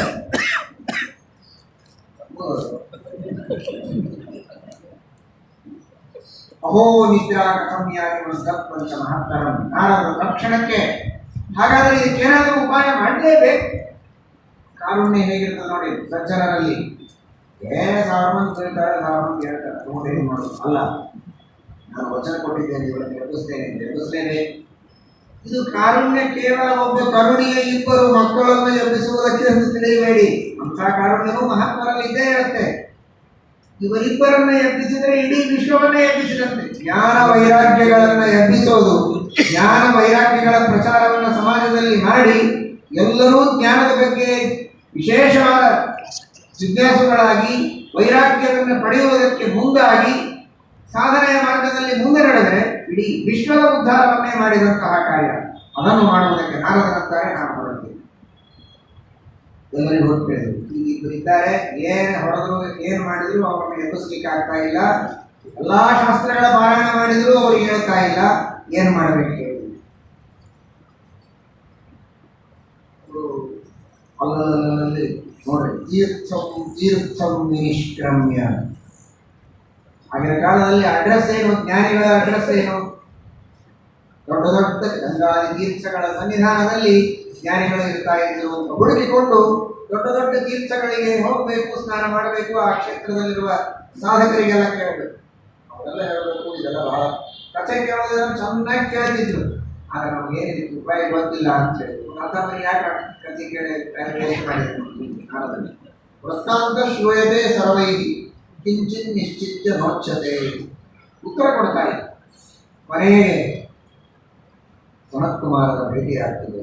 ಸನತ್ಕುಮಾರರು ಬ್ರಹ್ಮವನ ಸತ್ತವರು, ಸಾಕ್ಷಾತ್ ಸನತ್ಕುಮಾರರೇ ನಾರದರಲ್ಲೂ ಸಂದೋಷದಲ್ಲಿಯೂ ಅವರೇ ಉಪದೇಶ ಮಾಡಿದರು. ಆ ಸನತ್ಕುಮಾರರು ಕಾಮನ ಅವತಾರ. ಸನತ್ಕುಮಾರ ನಾಮಕನಾದಂತಹ ಭಗವಂತನ ಬ್ರಹ್ಮಚಾರಿಯ ರೂಪದ ವಿಶೇಷ ಸನ್ನಿಧಾನ. ಬ್ರಹ್ಮದೇವರ ಮಾನಸ ಪುತ್ರರು, ಕಾಮದೇವನ ಅವತಾರ. ಆದರೆ ಮಹಾ ಕಾಮನಿಗ್ರಹವನ್ನು ಮಾಡಿದವರು ತಾವೇ ಕಾಮನಿಯಾಮಕರಾದದ್ದರಿಂದ ಕಾಮನಿಗ್ರಹ ಮಾಡುವ ಶಕ್ತಿಯನ್ನು ಕೊಡುವವರು ಸನತ್ಕುಮಾರೋ ಮತ್ತು ಕಾಮದೇವ. ಈ ಸನತ್ಕುಮಾರರಲ್ಲಿ ಅಂತರ್ಯಾಮಿಯಾದ ಸನತ್ಕುಮಾರ ನಾಮಕನಾದ ಭಗವಂತನ ಅನುಗ್ರಹದಿಂದ ಕಾಮನಿಗ್ರಹವನ್ನು ಮಾಡಿ ವೈರಾಗ್ಯವನ್ನು ಪಡೆಯಬಹುದು ಅಂತ ಮುಂದೆ ನಾರಾಯಣ ವರ್ಮದಲ್ಲಿ ಷಷ್ಠಸ್ಕಂದದಲ್ಲಿ ನೀವು ಕೇಳ್ತೀರಿ. ನೋಡಿ ಎಷ್ಟು ವಿಚಿತ್ರ. ವೈರಾಗ್ಯವನ್ನು ಎಬ್ಬಿಸಬೇಕಾಗಿದೆ, ಇನ್ನು ಅದರ ಕಾಮವನ್ನು ಮಲಗಿಸಬೇಕಾಗಿದೆ. ಸನತ್ಕುಮಾರರ ಉಪದೇಶ ನಾರದರಿಗೆ ಆಗ್ತಾ ಇದೆ. ಈ ಸನತ್ಕುಮಾರರು ಕೇವಲ ಸನತ್ಕುಮಾರ ಮತ್ತು ಕಾಮದೇವ ಭಾಗವತದ ಬೆಳಕಿನಲ್ಲಿ ಕಾಣುವುದರ ಜೊತೆಗೆ ಛಂದೋದ್ಯದ ದೃಷ್ಟಿಯಲ್ಲಿ ನೋಡಿದರೆ ಜ್ಞಾನೋಪದೇಶ ಸೋಹಂ ನಾಮವಿದೇವಾಸ್ಮಿ ನಾತ್ಮವಿತ ಅಂತ ನಾರದರು ಪ್ರಾರ್ಥನೆ ಮಾಡಿದಾಗ ಆತ್ಮಜ್ಞಾನವನ್ನು ಅವರಿಗೆ ಉಪದೇಶ ಮಾಡಿದವರು ಸನತ್ಕುಮಾರರೇ. ಹೀಗಾಗಿ ಜ್ಞಾನ ಎಬ್ಬಿಸುವುದಕ್ಕೂ ಸನತ್ಕುಮಾರರು, ಕಾಮವನ್ನು ಮಲಗಿಸಿ ವೈರಾಗ್ಯವನ್ನು ಎಬ್ಬಿಸುವುದಕ್ಕೂ ಸನತ್ಕುಮಾರರ, ಅರ್ಥಾತ್ ಅವರನ್ನು ಪ್ರಧಾನವಾಗಿಟ್ಟುಕೊಂಡು ಸನಕ ಸನಂದನ ಸನತ್ಕುಮಾರರ ಉಪದೇಶ ಇದು ಸಾಧನವಾಗಿದೆ ಅಂದರೆ ಎಷ್ಟು ಔಚಿತ್ಯಪೂರ್ಣವಾದ ಅಂತಹ ಮಹನೀಯ ಚರಣರಾದ ಆ ಎಲ್ಲ ಸನತ್ಕುಮಾರರು ಹೇಳಿದರು, ನೋಡಪ್ಪ, ಶ್ರೇಷ್ಠ ಸತ್ಕರ್ಮವನ್ನು ಮಾಡು, ಆ ಸತ್ಕರ್ಮವನ್ನು ಮಾಡಿದರೆ ಇವರ ಉದ್ಧಾರ ಆಗುತ್ತೆ. ಸತ್ಕರ್ಮವನ್ನು ಮಾಡಬೇಕು ಅಂದರೆ ಸತ್ಕರ್ಮ ಯಾವುದು ಪ್ರಶ್ನೆ. ಸತ್ಕರ್ಮ ಯಾವುದು ಅಂತ ಗೊತ್ತಾಗಲಿಲ್ಲ. ಆಗ ಮತ್ತೆ ಸನತ್ಕುಮಾರ ಹೇಳ್ತಾರೆ, ಸತ್ಕರ್ಮಗಳಲ್ಲಿ ಶ್ರೇಷ್ಠವಾದ ಸತ್ಕರ್ಮ ಯಾವುದು, ಸತ್ಕರ್ಮ ಮಾಡಬೇಕು ಅಂತ ಇಷ್ಟು ಆಕಾಶವಾಣಿಯಿಂದ ಗೊತ್ತಾಗಿದೆ, ಆ ಸತ್ಕರ್ಮ ಏನು ಅಂತ ಯಾರು ಹೇಳಿಲ್ಲ. ಆದರೆ ಈ ಸನಕ ಸನಂದನ ಸನತ್ಕುಮಾರರು ಅಂತಾರೆ, ಎಲ್ಲ ಯಜ್ಞಗಳಲ್ಲಿ ಶ್ರೇಷ್ಠವಾದದ್ದು ಜ್ಞಾನಯಜ್ಞ, ಅದರಲ್ಲಿಯೂ ಶ್ರೇಷ್ಠವಾದದ್ದು ಶ್ರೀಮದ್ ಭಾಗವತದ ಶ್ರವಣ ಸಪ್ತಾಹ ವಿಧಿಯಿಂದ, ಅದಕ್ಕಿಂತ ಶ್ರೇಷ್ಠವಾದ ಸತ್ಕರ್ಮ ಇನ್ನೊಂದಿಲ್ಲ. ತಿಳಿದುಕೊಳ್ಳಿ ಈ ಮಾತನ್ನು. ವೇದವ್ಯಾಸದೇವರು ಹೇಳುವ ಮಾತು, ಸನತ್ಕುಮಾರರು ನಾರದರಿಗೆ ಹೇಳುವಂತಹ ಮಾತು. ಭಾಗವತ ಶ್ರವಣ ಮಾಡುವ ಮೂಲಕ ಜ್ಞಾನ ಸಂಪಾದನೆ ಮಾಡುವ ಜ್ಞಾನ ಯಜ್ಞವೇ ಸರ್ವ ಯಜ್ಞಗಳಲ್ಲಿ ಶ್ರೇಷ್ಠವಾದ ಯಜ್ಞ, ಅದೇ ಶ್ರೇಷ್ಠ ಸತ್ಕರ್ಮ. ಅದನ್ನೇ ಆಕಾಶವಾಣಿಯಿಂದ ನಿಮಗೆ ಸೂಚನೆ ಮಾಡಿದ್ದು. ಆ ಸತ್ಕರ್ಮವನ್ನು ನೀನು ಮಾಡಿದರೆ ಅವಶ್ಯವಾಗಿ ಅವರಿಬ್ಬರ ಉದ್ಧಾರ ಆಗ್ತದೆ ಅಂತ ಹೇಳಿದ್ದಾರೆ. ಆ ರೀತಿಯಾಗಿ ಆಗ ಅವರನ್ನು ಏನು ಭಾಗವತ ಅಂತೇಳಿ, ಭಾಗವತ ಅಂದ್ರೇನು, ವೇದ ಉಪನಿಷತ್ತುಗಳಲ್ಲಿ ಹೇಳಿದ ವಿಷಯವನ್ನೇ ಹೇಳಿದ್ದಾರೆ. ನಾನು ಮೂಲ ವೇದಗಳನ್ನೇ ಪಾರಾಯಣ ಮಾಡಿದ್ದೇನೆ, ವೇದಾಂತದ ಪಾರಾಯಣ ಆಗಿದೆ, ಉಪನಿಷತ್ತುಗಳ ಪಾರಾಯಣ ಆಗಿದೆ, ಭಗವದ್ಗೀತೆಗೆ ಪಾರಾಯಣ ಆಗಿದೆ. ಇದು ಏನು ಮಾಡಿದ್ರು ಅವರು ಹೇಳದೇ ಇದ್ದವರು. ಇದು ಭಾಗವತ ಶ್ರವಣದಿಂದ ಯಾಕೆ ಹೇಳ್ತಾರೆ ಅವರು? ನನಗೆ ನೀವು ಹೇಳೋ ಮಾತಿನ ಮೇಲೆ ಅಂದರೆ ಸ್ವಲ್ಪ ವಿಶ್ವಾಸ ಬಂದರೆ ಆಮೇಲೆ ಮುಂದೆ ಅದರ ಬಗ್ಗೆ ವಿಶೇಷ ಪ್ರಯತ್ನ ಮಾಡ್ತೀನಿ. ಹೇಳೋದು ನೋಡಿದ್ರೇನೆ ಯಾಕೋ ನಂಬೋ ಹಾಗಿಲ್ಲ, ಅದಕ್ಕೆ ಅವರ ಹಾಗೆಲ್ಲ ಹೇಳಿಕ್ಕೆ ಆಗೋದಿಲ್ಲ. ಹಾಲು ಸಿಹಿ ಆಗಬೇಕಲ್ಲ, ಹಾಲು ಸಿಹಿ ಆಗಬೇಕು ಅಂತೇಳಿ ಒಂದು ಕಪ್ಪು, ದೊಡ್ಡ ಕಪ್ಪಿನ ಒಂದು ತೆಗೆದುಕೊಂಡು ಬಂದು ಆ ಹಾಲಿನ ಪಾತ್ರೆಯೊಳಗೆ ಗರಗರ ಅಂತ ತಿರುಗಿಸಿದ್ರೆ ಸಿಹಿ ಆಗ್ತದ? ಇಲ್ಲ. ಅದೇ ಕಪ್ಪು ಹಿಂಡಿ ತೆಗೆದ ರಸ, ಅದರಿಂದ ಮಾಡಿದ ಸಕ್ಕರೆ ಅಥವಾ ಬೆಲ್ಲ, ಅದನ್ನು ಹಾಕಿದರೆ ಹಾಲು ಸಿಹಿ ಆಗ್ತದೆ. ಈ ಸಕ್ಕರೆ ಬೆಲ್ಲ ಏನ್ರಿ, ಇದರ ಅಪ್ಪ ಆ ಕಪ್ಪೆ ಹೇಳಿದ್ರೆ ನಾನು ತಿರುಗಿಸ್ತೀನಿ ಅಂತ ತಿರುಗಿಸಿದ್ರೆ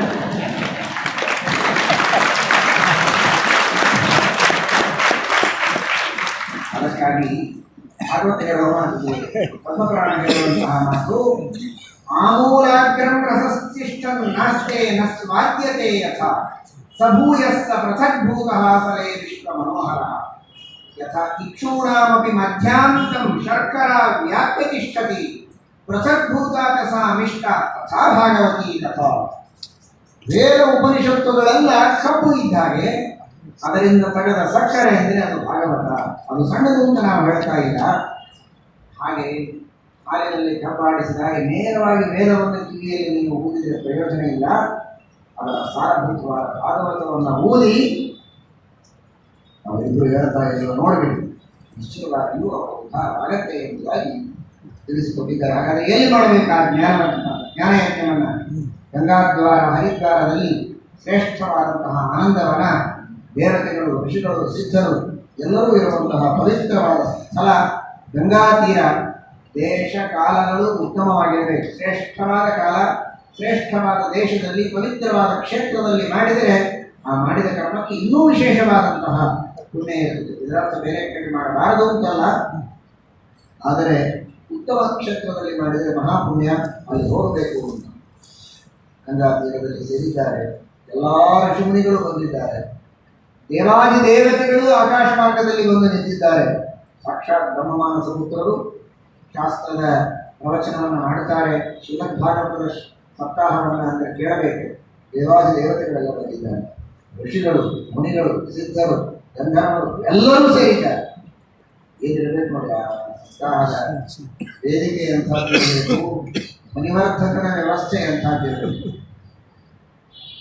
ನಿಜವಾಗಿ ಸೀರಿಯಸ್ ಆಗಿ ವಿಚಾರ ಮಾಡಿ. ಧ್ವನಿವರ್ಧಕ ಅಂದರೆ ಈ ತರಹದ ಧ್ವನಿವರ್ಧಕವನ್ನು ಮನಸ್ಸಿನಲ್ಲಿ ಇಟ್ಕೊಂಡು ನಾನು ಹೇಳ್ತಾ ಇಲ್ಲ. ಅದು ದೊಡ್ಡ ಸ್ಥಿತಿಯೂ ಅಲ್ಲ, ಅದೇ ದೊಡ್ಡದು. 10 ಲಕ್ಷ ಜನರಿಗೆ ಕೆಲಸ ಹಾಗೆ ಹೇಳಿದ್ರೆ ನೀನು ಹೇಳ್ತೀವಿ. ಧ್ವನಿವರ್ಧಕ ಮಾಡಿದೆ ಧ್ವನಿಯನ್ನ ವರ್ಧನೆ. ನಾವು ಮಾತಾಡೋದು ನಮ್ಮ ಶಕ್ತಿ ಇದ್ದಷ್ಟೇ ಅಲ್ಲ. ಇಂತಹ ಯಾವ ಮಾಧ್ಯಮಗಳು ಇಲ್ಲದೇ ಇದ್ದರೂ ಲಕ್ಷಾಂತರ ಜನರಿಗೆ ಕೇಳಿಸೋ ಹಾಗೆ ಹೇಳಬೇಕು ಅಂದರೆ ಆಗಿನ ಕಾಲದ ವ್ಯವಸ್ಥೆ ಏನಿತ್ತು ಆಲೋಚನೆ. ಧ್ವನಿನೇ ಅಷ್ಟು ದೂರ ಇರ್ತಿತ್ತು, ಅಥವಾ ಆ ತರಹ ಕೇಳಿಸುವುದಕ್ಕೆ ಒಂದು ವಿಶಿಷ್ಟವಾದ ವ್ಯವಸ್ಥೆ ಇರ್ತಿತ್ತು, ಅಥವಾ ಕೆಲವರು ಕಿವಿ ಬಹಳ ಚಲೋ ಇರ್ತಿತ್ತು.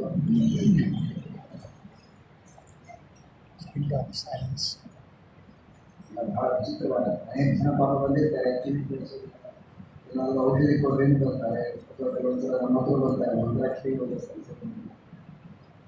ಅವ್ರು ಏನು ಹೇಳ್ತಾರೆ ಅಂತ ಮತ್ತೆ ಕೇಳಬೇಕಾಗ್ತಿತ್ತು. ನನಗೆ ಔಷಧ ಕೊಡೋರಿಗೆ ಮಂತ್ರಾಕ್ಷಿ ಕೊಡೋರಿಗೆ ಕಿವಿ ಸರಿ ಕೇಳಿಸುವಂತ ಮಂತ್ರಾಕ್ಷಿ ಕೊಡ್ತೀವಿ.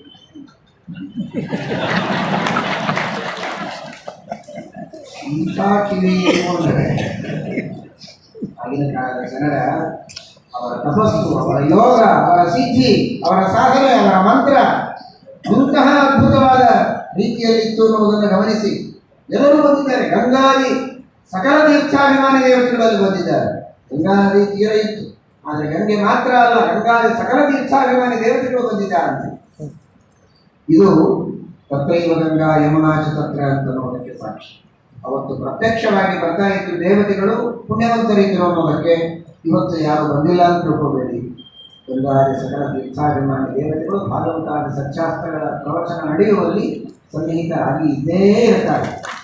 ನಮ್ಮ ದೇವತೆಗೆ ಅಷ್ಟು ಸನ್ನಿಧಾನ ಇರ್ತದೆ, ಆದರೆ ಸನ್ನಿಧಾನ ಇರ್ತದೆ ಅವರೆಲ್ಲ ಇದ್ದು ಅನುಗ್ರಹ ಮಾಡ್ತಾರೆ ಅಂತಲೇ ಈ ಕಥಾ ನಡೀತದೆ. ಇದನ್ನು ನಡೆಯೋದೇ ಇಲ್ಲ.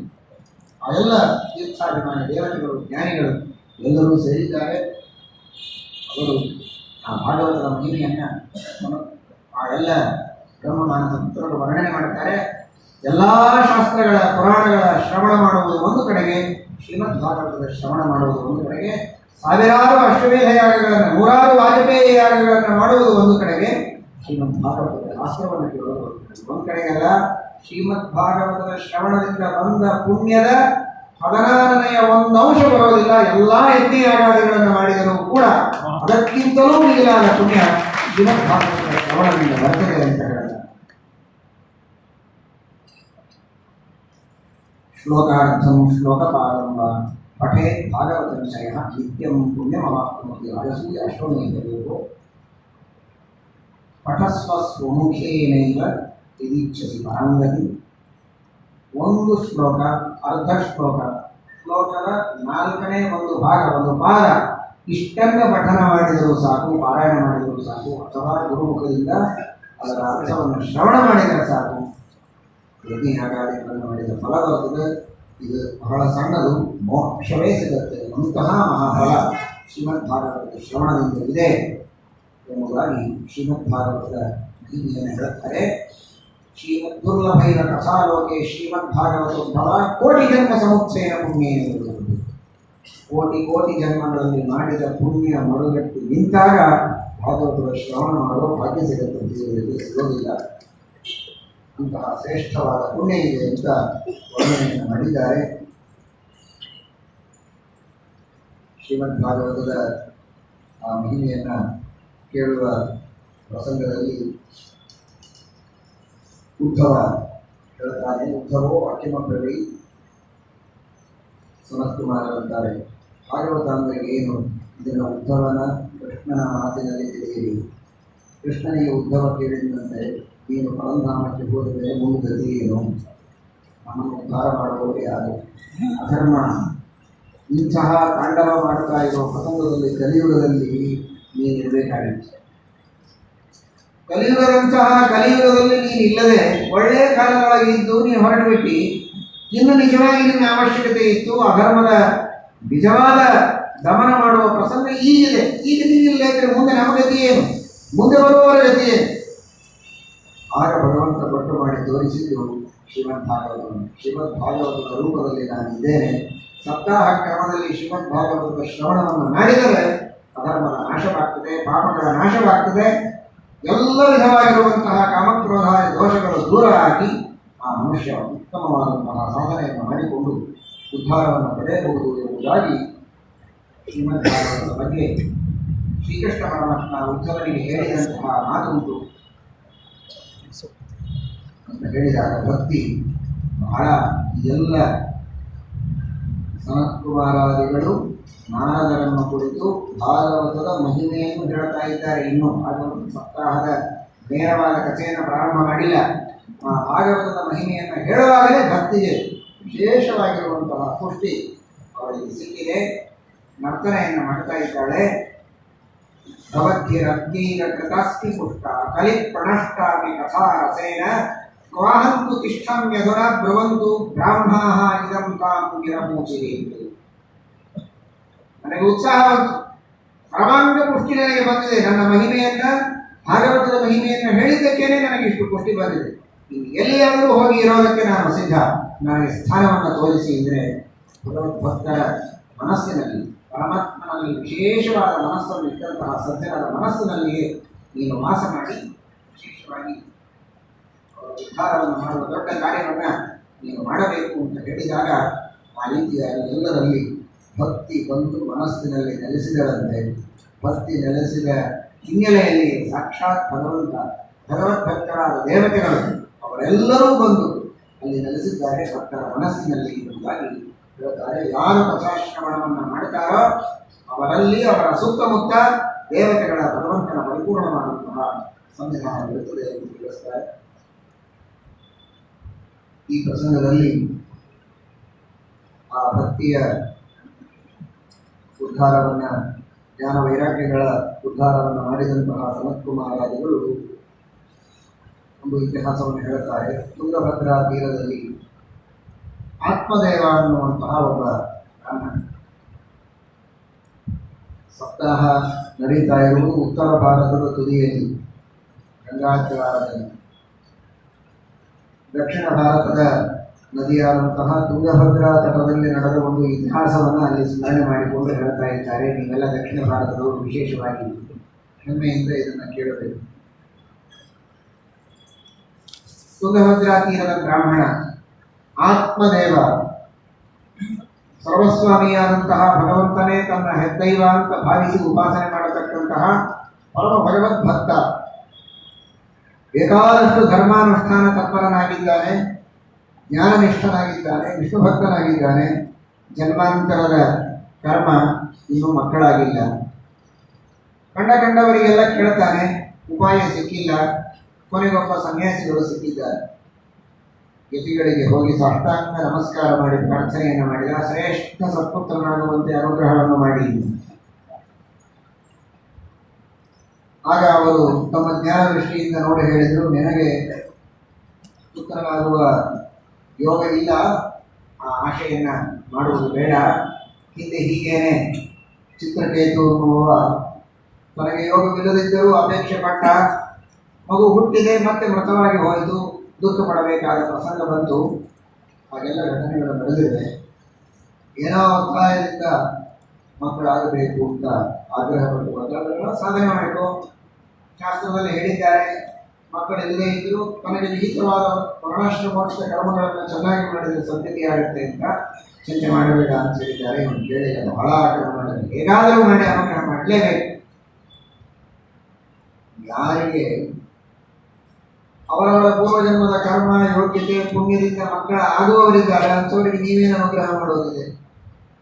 ಮಕ್ಕಳಾಗಲು ಸಾಧ್ಯವಿಲ್ಲ ಅಂತೀರಲ್ಲ, ಮತ್ತು ಈಗಲೇ ನಿಮ್ಮ ತಪಸ್ಸಿನ ನಿಜವಾದಂತಹ ಪರೀಕ್ಷೆ ಆಗೋದು.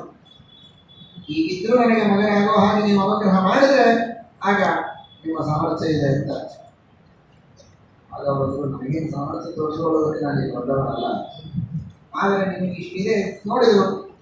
ಹಾಗಾದರೆ ವಿಶೇಷ ಕಾರಣಗಳಿಂದ, ವಿಶೇಷ ತಪಸ್ಸಿನಿಂದ ಭಗವಂತನಿಗೆ ಪ್ರಾರ್ಥನೆ ಮಾಡಿದಾಗ ಏನಾದರೂ ಇವನಿಗೆ ಒಳ್ಳೆಯದಾಗಬಹುದು ಅಂತ ಅನ್ನೋದಕ್ಕೋಸ್ಕರವಾಗಿ ಭಕ್ತಿಯಿಂದ ಅಭಿನಂದನೆ ಮಾಡಿ ಫಲವನ್ನು ಕೊಟ್ಟಿದ್ದಾರೆ.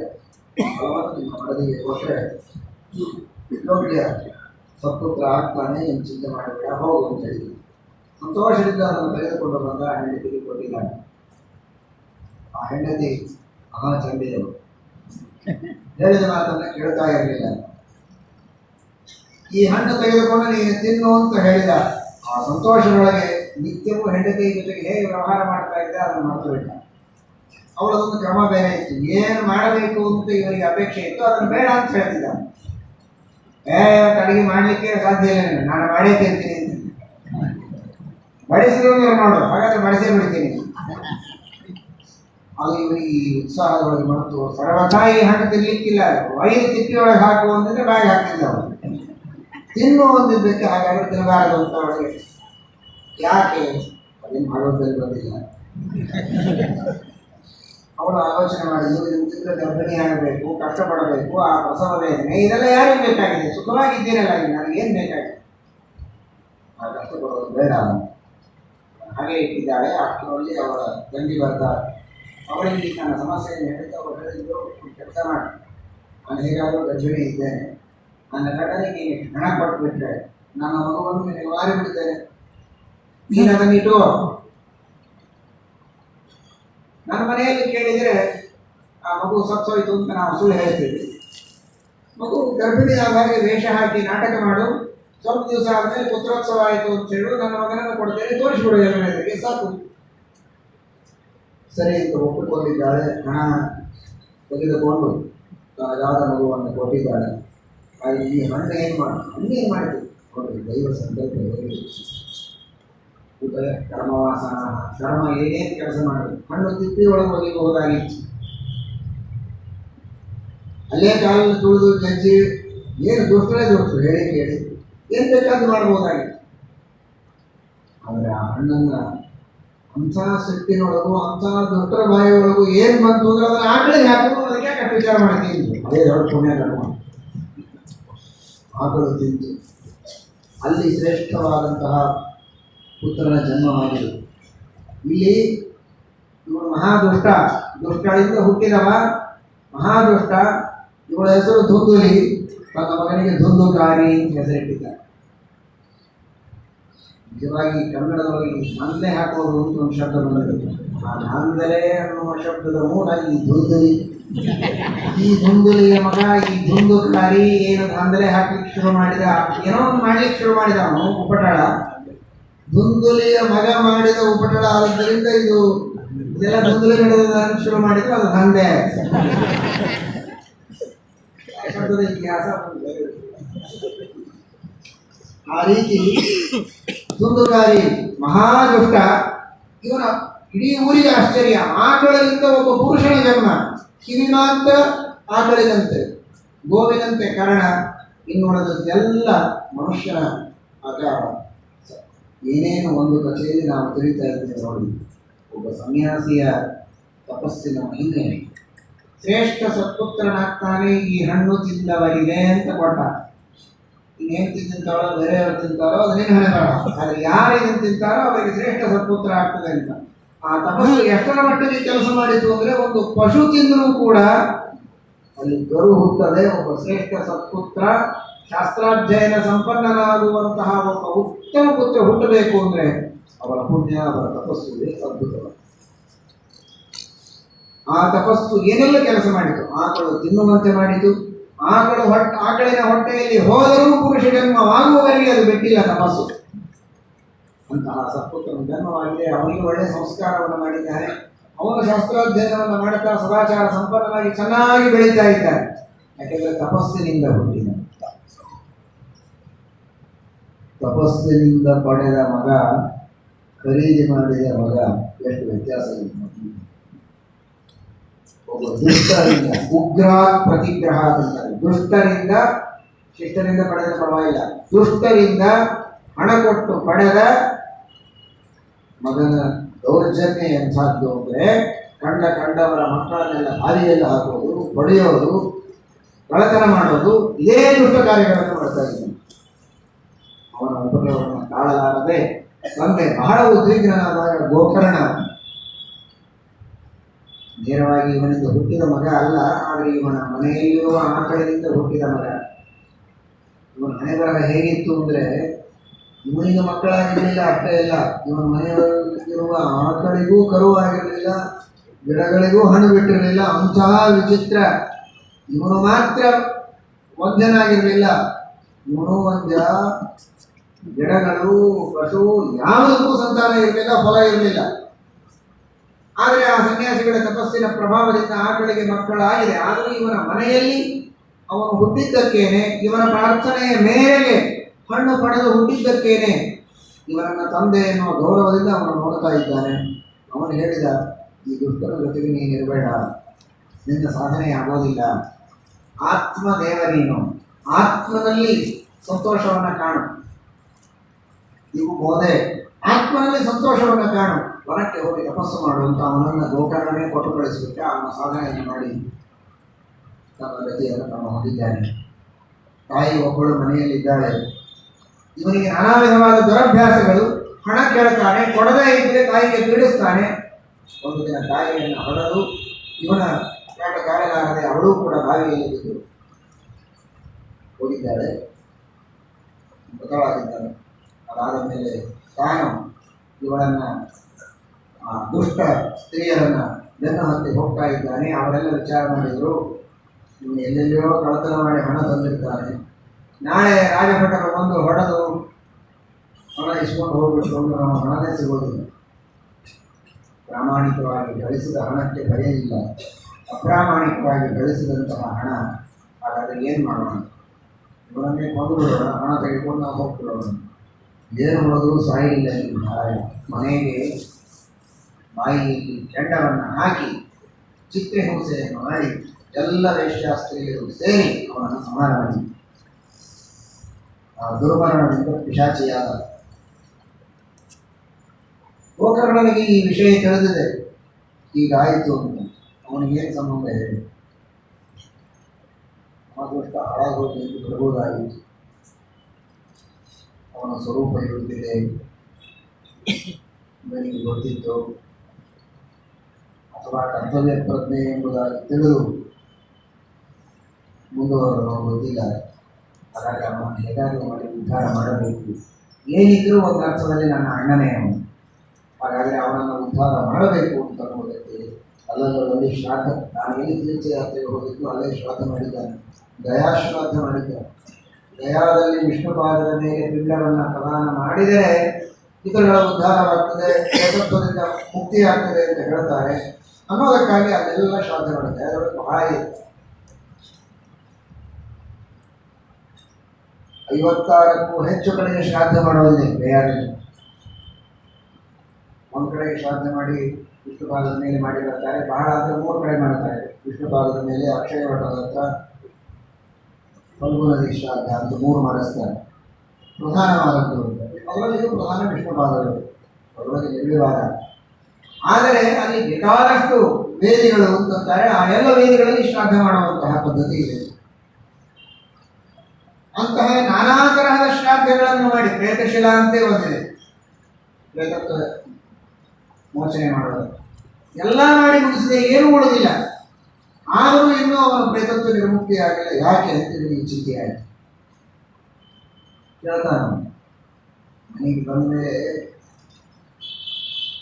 ಇವನೇನೇನೋ ನಾನಾ ವಿಧವಾದ ಆಡಂಬರವನ್ನು ಇದಕ್ಕಿದ್ದ ಹಾಗೆ ಮೇಕೆ ಹಾಕಿ ಕಾಣಿಸ್ತಾನೆ, ಮನುಷ್ಯರ ಹಾಗೆ ಕಾಣಿಸೋದು, ಆನೆ ಹಾಕಿ ಕಾಣಿಸೋದು, ಧೈರ್ಯದಿಂದ ಮಾತಾಡಿಸ್ತಾನೆ, ಹೆದರ್ಕೊಂಡು ಓಡಿ ಹೋಗೋದಿಲ್ಲ. ಯಾರು ನೀನು, ಯಾಕೆ ಹೀಗೆ ಮಾಡ್ತಾ ಇದ್ದೀನಿ ಹೇಳೋದು. ನಾನು ದುಂದುಕಾರಿ, ನಿನ್ನ ಸಲುವಾಗಿ ಶ್ರಾದ್ದ ಮಾಡಿದ್ರು ನಿನಗೆ ಉದ್ಧಾರ ಆಗಲಿಲ್ಲ, ಇನ್ನು 100 ಸಲ ನೀನು ಗಯಾ ಶ್ರಾದ್ದ ಮಾಡಿದ್ರು ನಾನು ಉದ್ಧಾರ ಆಗುವುದಿಲ್ಲ. ಅಷ್ಟು ಪಾಪಗಳನ್ನು ನಾನು ಮಾಡಿದ್ದೇನೆ. ಹಾಗಾದರೆ ಏನು ಮಾಡಬೇಕು ವಿಚಾರ ಮಾಡಿದ್ದಾರೆ. ಕೆಲವರು ಹೇಳಿದರು, ಎಲ್ಲರ ಪುಣ್ಯ ಪಾಪಗಳಿಗೆ ಸಾಕ್ಷಿ ಸೂರ್ಯ. ಅನೇಕ ಸಾಕ್ಷಿಗಳಿವೆ, ಅದರಲ್ಲಿ ಸೂರ್ಯ, ಚಂದ್ರರು. ಸೂರ್ಯ ಪ್ರಧಾನ ಸಾಕ್ಷಿ. ಆ ಸೂರ್ಯ ಇವನೇನೇನು ಪಾಪಗಳನ್ನು ಮಾಡಿದ್ದಾನೆ ಅಂತೆಲ್ಲ ಚೆನ್ನಾಗಿ ತಿಳಿದುಕೊಂಡವ. ಅದಕ್ಕೆ ಪರಿಹಾರ ಏನು ಅನ್ನುವುದನ್ನು ಹೇಳೋದಕ್ಕೆ ಅವನೇ ಸಮರ್ಥ. ನೀನು ಸೂರ್ಯನಿಗೆ ಕೇಳೋದು, ಸೂರ್ಯನಿಗೆ ಕೇಳೋದು, ಅಖಂಡ ಸಂಚಾರ ಮಾಡುವಂತಹ ಸೂರ್ಯನನ್ನು ನಿಲ್ಲಿಸಿ ಕೇಳೋದು ಹೇಗೆ? ಆದರೆ ಗೋಕರ್ಣನ ತಪಸ್ಸಾಮರ್ಥ್ಯ ಹೇಳ್ಕೊಳ್ಳೋದು. ಒಬ್ಬ ಯತಿಯ ತಪಸ್ಸಿನಿಂದ ಹುಟ್ಟಿದ ಈ ಸಾಧಕನ ತಪಸ್ಸು ಎಷ್ಟು ಅಂದರೆ, ಸೂರ್ಯನ ಸ್ತಂಭನ ಮಾಡ್ತಾನೆ, ನಿಲ್ಲಿಸ್ತಾನೆ. ಸೂರ್ಯನನ್ನು, ಸಂಚಾರ ಮಾಡುವ ಸೂರ್ಯನನ್ನು ತನ್ನ ತಪಸ್ಸಿನಿಂದ ಪ್ರಾರ್ಥನೆ ಮಾಡಿ ನಿಲ್ಲಿಸಿ, ದಯವಿಟ್ಟು ನನಗೆ ವಿಗ್ರಹ ಮಾಡು, ನನ್ನ ಅಣ್ಣನ ಉದ್ಧಾರ ಹೇಗಾಗಬೇಕು ಉಪದೇಶ ಮಾಡುವಂತ ಹೇಳಿದಾಗ ಸೂರ್ಯ ಹೇಳ್ತಾರೆ, ಶ್ರೀಮದ್ ಭಾಗವತದ ಸಪ್ತಾಹದ ಪ್ರವಚನವನ್ನು ನೀನು ಮಾಡು, ಸಪ್ತಾಹ ಶ್ರವಣ ಮಾಡಿಸು, ಅವನ ಉದ್ಧಾರ ಆಗ್ತದೆ. ಆಗ ಅದ್ಭುತವಾದ ರೀತಿಯಲ್ಲಿ ಶ್ರೇಷ್ಠವಾದ ಮಂಟಪವನ್ನು ರಚನೆ ಮಾಡಿ ಎಲ್ಲ ಸಜ್ಜನರಿಗೂ ಹೇಳಿ ಕಳಿಸಿ, ಪತ್ರ ಬರೆದು ಎಲ್ಲರನ್ನ ಕರೆಸಿ ದೊಡ್ಡದಾದ ಸಪ್ತಾಹದ ಮಂಟಪದ ವ್ಯವಸ್ಥೆಯನ್ನು ಮಾಡಿ ಆಗ ಸಪ್ತಾಹದ ಪ್ರವಚನವನ್ನು ಆರಂಭ ಮಾಡಿದ್ದಾನೆ. ಒಂದೊಂದು ಸ್ಕಂಧದ ಇದು ಅವನಿಗೆ ವಾಯುವಿ ಶರೀರ ಒಂದು ಕಡೆಗೆ ನಿಲ್ಲಿಗೆ ಬರೋದಿಲ್ಲ, ಎಲ್ಲಿಯಾದರೂ ಪ್ರವೇಶ ಮಾಡೇ ನಿಲ್ಲಬೇಕು. ಒಂದು ಬಿದಿರಿನೊಳಗೆ ಸೇರಿಕೊಂಡಿದ್ದಾನೆ. ಯಾವ ಮಂಟಪದಲ್ಲಿ ಇವನು ಸಪ್ತಾಹ ಮಾಡ್ತಾ ಇದ್ದ ಅದರ ಮುಂದೆ ಒಂದು ಬಿದಿರಿನ ಕಟ್ಟಿಗೆ, ಅದರೊಳಗೆ ಇವನು ಸೇರಿಕೊಂಡಿದ್ದಾನೆ. ಒಂದೊಂದು ಸ್ಕಂದ ಮುಗಿದಾಗ ಆ ಬಿದಿರಿನ ಒಂದೊಂದು ಗಂಟು ಹೊಡೆಯಬೇಕು. 12 ಗಂಟೆಗಳಿತ್ತು ಅದಕ್ಕೆ, 7 ಗಂಟೆಗಳು. ದಿನಕ್ಕೆ ಅದೆಲ್ಲ ಒಡೆದರೆ ಅವನಿಗೆ ಶ್ರೇಷ್ಠವಾದ ವಿಮಾನವೇ ಬಂದು ಅವನನ್ನು ಕೂಡಿಸಿಕೊಂಡು ಮೋಕ್ಷಕ್ಕೆ ಬಂದಿದ್ದಾರೆ ಅಂತ ಹೇಳಿದ್ದಾರೆ. ಶ್ರೇಷ್ಠವಾದ ಸದ್ಗತಿಯಾಗಿದೆ. ಮುಂದೆ ಬ್ರಹ್ಮದೇವರ ಜೊತೆಗೆ ಮೋಕ್ಷವಾಗಿದೆ ಅವನಿಗೆ. ಸಪ್ತಾಹವನ್ನು ಭಕ್ತಿಯಿಂದ ಶ್ರವಣ ಮಾಡಿದರೆ ದಯಾದಿ ಸಕಲ ತೀರ್ಥ ಕ್ಷೇತ್ರಗಳಲ್ಲಿ ಪಿಂಡದಾನಾದಿಗಳನ್ನು ಮಾಡಿದರೂ ಉದ್ಧಾರವಾಗದ ಮಹಾಪಾಪಿ. ಆದರೆ ಭಾಗವತದ ಸಪ್ತಾಹವನ್ನು ಭಕ್ತಿಯಿಂದ ಶ್ರದ್ಧೆಯಿಂದ ಶ್ರವಣ ಮಾಡಿದ್ದಕ್ಕೆ ಎಲ್ಲ ಪಾಪಗಳನ್ನು ಕಳೆದುಕೊಂಡು ವಿಮಾನವುಗಳನ್ನಾಗಿ ಶ್ರೇಷ್ಠವಾದ ಸಂಗತಿಯನ್ನು ಹೊಂದಿದ್ದಾನೆ. ಇದನ್ನು ನೋಡಿದ್ದಾರೆ ಎಲ್ಲ ಊರಿನ ಜನ. ಅವರೊಂದು ಒಬ್ಬನೇ ಕರ್ಕೊಂಡು ಸಪ್ತಾಹ 2 ಜನ ಕೂತಿದ್ದಾರೆ. ಅವರೆಲ್ಲ ನಮಗೆ ವಿಮಾನ ಬರಲೇ ಇಲ್ಲ, ಒಂದು ಕಾರು ಬರಲಿಲ್ಲ, ಮನೆಗೆ ಹೋಗುವಾಗ ನಡ್ಕೊಂಡು ಹೋಗಿಲ್ಲ. ಯಾಕೆ ಅವನೊಬ್ಬನಿಗೆ ಯಾಕೆ ವಿಮಾನ ಬಂತು? ಆಗ ಹೇಳ್ತಾರೆ, ಅವನು ಆ ಬಿದಿರಿನಲ್ಲಿ ಕುಳಿತವ ಆಚೆ ಈಚೆ ಸರದಿಲ್ಲ, ಏಕಾಗ್ರ ಮನಸ್ಸಿನಿಂದ ಕೇಳಿದ್ದಾನೆ. ಏನೂ ಆಹಾರ ಸ್ವೀಕಾರ ಮಾಡಿಲ್ಲ. ಉಪವಾಸದಿಂದ ನಾನು ಮಾಡಿದ ಪಾಪಗಳಿಗೆ ಪ್ರಾಯಶ್ಚಿತ್ತವನ್ನು ಮಾಡ್ತಾ ಪಶ್ಚಾತ್ತಾಪವನ್ನು ಮಾಡಿಕೊಂಡು ಬಹಳ ಮನಸ್ಸಿಗೆ ನೊಂದು ಅತ್ಯಂತ ಶ್ರದ್ಧೆಯಿಂದ ಪರಮಾತ್ಮನ ಮೇಲಿನ ಪೂರ್ಣ ನಂಬಿಕೆಯಿಂದ ಶ್ರವಣ ಮಾಡಿದ್ದಾರೆ. ಸದ್ಗತಿಗೆ ಹೋಗಿ ಅಷ್ಟೇ ಭಕ್ತಿ ಶ್ರದ್ಧೆಗಳಿಂದ ಏಕಾಗ್ರ ಮನಸ್ಸಿನಿಂದ ನೀವು ಮಾಡಿ ನೋಡಿ, ನಿಮಗೂ ವಿಧಾನ ಬರುತ್ತದೆ ಅಂತ ಹೇಳಿ ಮತ್ತೊಮ್ಮೆ ಭಾಗವತ ಸಪ್ತಾಹವನ್ನು ಹೇಳಿದ ಗೋಕರ್ಣ. ಆಗ ಮಾತ್ರ ಎಲ್ಲರೂ ಇಷ್ಟು ದಿವಸ ಕೇಳಿದಾಗ ನಾವು ಕೇಳಬಾರದು ಅಂತ ಅತೀ ಭಕ್ತಿಯಿಂದ ಎಲ್ಲಿಯೂ ನೋಡದೆ ಏಕಾಗ್ರ ಮನಸ್ಸಿನಿಂದ ಶ್ರವಣ ಮಾಡಿದ್ದಾರೆ. ಎಲ್ಲರನ್ನೂ ಕರೆದುಕೊಂಡು ಹೋಗಿದ್ದಾರೆ ವಿಮಾನದಲ್ಲಿ. ಇಂತಹ ಶ್ರೇಷ್ಠವಾದ ಶ್ರೀಮದ್ ಭಾಗವತದ ಮಹಿಮೆ ಇದೆ ಎಂಬುದಾಗಿ ಸನತ್ಕುಮಾರಾದಿಗಳು ನಾರದರಿಗೆ ಆ ಭಾಗವತದ ಮಹಿಮೆಯನ್ನು ವರ್ಣನೆ ಮಾಡಿ ಆಮೇಲೆ ಭಾಗವತದ ಸಪ್ತಾಹವನ್ನು ಪರಿಪೂರ್ಣವಾಗಿ ಹೇಳಿ ಆ ಜ್ಞಾನ ವೈರಾಗ್ಯಗಳ ಪೂರ್ಣವಾದಂತಹ ಪುಷ್ಟಿಯನ್ನು ತಂದುಕೊಟ್ಟು ಎಲ್ಲರಿಗೂ ಜ್ಞಾನದ ಬಗ್ಗೆ ಆಸಕ್ತಿ, ವೈರಾಗ್ಯದಲ್ಲಿ ನಿಷ್ಠೆ, ಭಕ್ತಿಯ ವಿಶೇಷವಾದಂತಹ ಪುಷ್ಟಿ ಬರುವಂತೆ ಮಾಡಿ ಆ ಭಾಗವತದ ಸಪ್ತಾಹದ ಶ್ರವಣವನ್ನು ನಡೆಸಿದ್ದಾರೆ. ನಾರದರು ವಿಶೇಷವಾಗಿ ಜನಕುಮಾರಾದಿಗಳಿಗೆ ಸಾಷ್ಟಾಂಗದಲ್ಲಿ ಆ ಭಾಗವತದ ಸಪ್ತಾಹದ ವಿಧಿಯನ್ನು ಕೂಡ ಕೇಳಿದ್ದಾರೆ. ಭಾಗವತದ ಸಪ್ತಾಹದ ಕ್ರಮ ಏನು ಅನ್ನೋದನ್ನು ಕೂಡ ವರ್ಣನೆ ಮಾಡಿದ್ದಾರೆ. ಉಪವಾಸ ಶ್ರವಣ ಮಾಡುವುದು ಶ್ರೇಷ್ಠ. ಆದರೆ ಉಪವಾಸದಿಂದ ಇದ್ದು ಕಥೆಗೆ ವಿಘ್ನವಾಗುವುದಾದರೆ ಹೊಟ್ಟೆ ತುಂಬ ಊಟ ಮಾಡಿದರೂ ಪರವಾಗಿಲ್ಲ, ಅತೀ ಮಾಡಬಾರದು. ಲಘ್ವಾಹಾರ ಭೋಜನಂತೂ ವರಂಬನ್ನೇ ಕಥಾಶ್ರವಣಕಾರಕ. ಅದನ್ನೇ ಕೇಳ್ರಿ, ಯಾಕೆಂದ್ರೆ ನೀವು ಭೋಜನ ಮಾಡೇ ಕೇಳ್ತಾ ಇದ್ದೀರಿ. ಆದ್ದರಿಂದ ಭೋಜನಂತೂ ವರಂಬನ್ನೇ ಕಥಾಶ್ರವಣಕಾರಕ. ಕಥಾಶ್ರವಣಕ್ಕೆ ವಿಘ್ನ ಮಾಡುವ ಉಪವಾಸಕ್ಕಿಂತಲೂ ಶ್ರವಣಕ್ಕೆ ಅನುಕೂಲವಾಗುವಂತಹ ಭೋಜನವೇ ಶ್ರೇಷ್ಠವಾದದ್ದು. ನೋಪವಾಸೋ ವರಪ್ರೋಕ್ತಃ ಕಥಾ ವಿಘ್ನ ಕರುವುದು.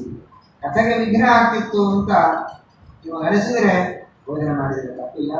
ಶಕ್ತಿ ಇದ್ದವರು ಮಹಾನುಭಾವರು ಉಪವಾಸದಿಂದ ಶ್ರವಣ ಮಾಡಿದವರು ವಿಶೇಷವಾದಂತಹ ಫಲವನ್ನು ಪಡೆದಿದ್ದಾರೆ. ಆದರೆ ಆಹಾರ ಸ್ವೀಕಾರ ಮಾಡುವುದಾದರೂ ಕೂಡ ಲಘ್ವಾಹಾರ ಸುಖಾಹಾರ, ಅಲ್ಪವಾದ ಆಹಾರವನ್ನು ಸ್ವೀಕಾರ ಮಾಡಿ ಭಾಗವತದ ಶ್ರವಣವನ್ನು ಮಾಡಬೇಕು.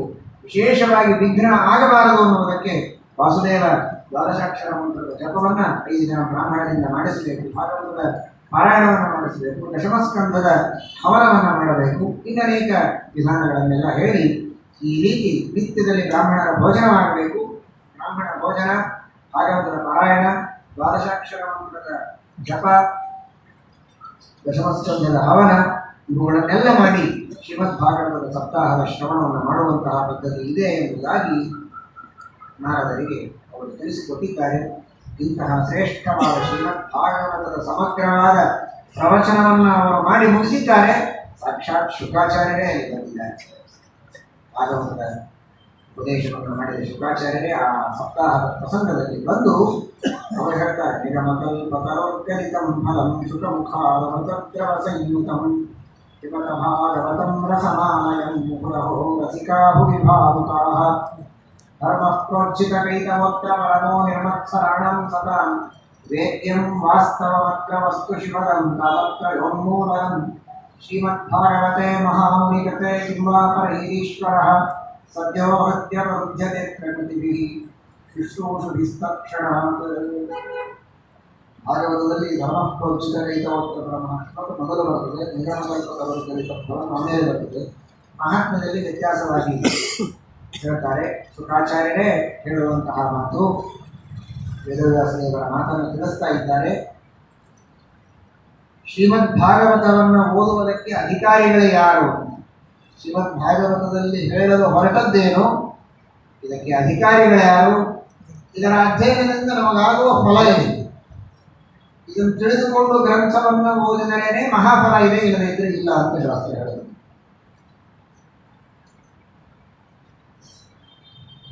ದೊಡ್ಡವರಲ್ಲಿ ಮಾತ್ಸರ್ಯ ಇರಬಾರದು.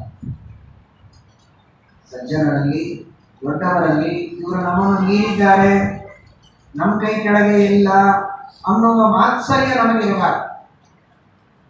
ದೊಡ್ಡವರ ಗುಣವಂತರ ಗುಣವಂತಿಕೆಯನ್ನು ಕಂಡು ಮೆಚ್ಚಬೇಕೇ ಹೊರತು ಅಸೂಯೆ ಪಡಬಾರದು. ಸಹನಶೀಲತೆ ಇರಬೇಕು.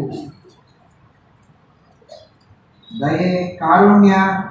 ಚಿಕ್ಕವರನ್ನು ನೋಡಿದರೆ, ಕಟ್ಟದಲ್ಲಿದ್ದವರನ್ನು ನೋಡಿದರೆ ಮನಸ್ಸು ಕರಗಬೇಕು.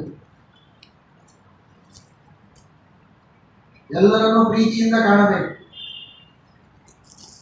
ಪರಮಾತ್ಮನಲ್ಲಿ ಅನನ್ಯವಾದಂತಹ ದೃಢ ಭಕ್ತಿ ಇರಬೇಕು.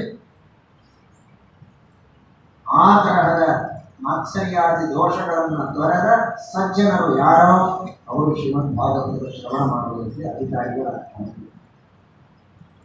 ಗುರುಗಳ ಉಪದೇಶದಿಂದ, ಸಜ್ಜನರ ಸಹವಾಸದಿಂದ ಇಂತಹ ಸದ್ಗುಣಗಳನ್ನು ಮೊದಲು ಪಡೆದಿರಬೇಕು. ಆಮೇಲೆ ಭಾಗವತದ ಶ್ರವಣ ಮಾಡಬೇಕು. ಈ ಸದ್ಗುಣಗಳು ಇನ್ನೂ ಉಚ್ಛ್ರಾಯಕ್ಕೆ ಹೋಗ್ತದೆ.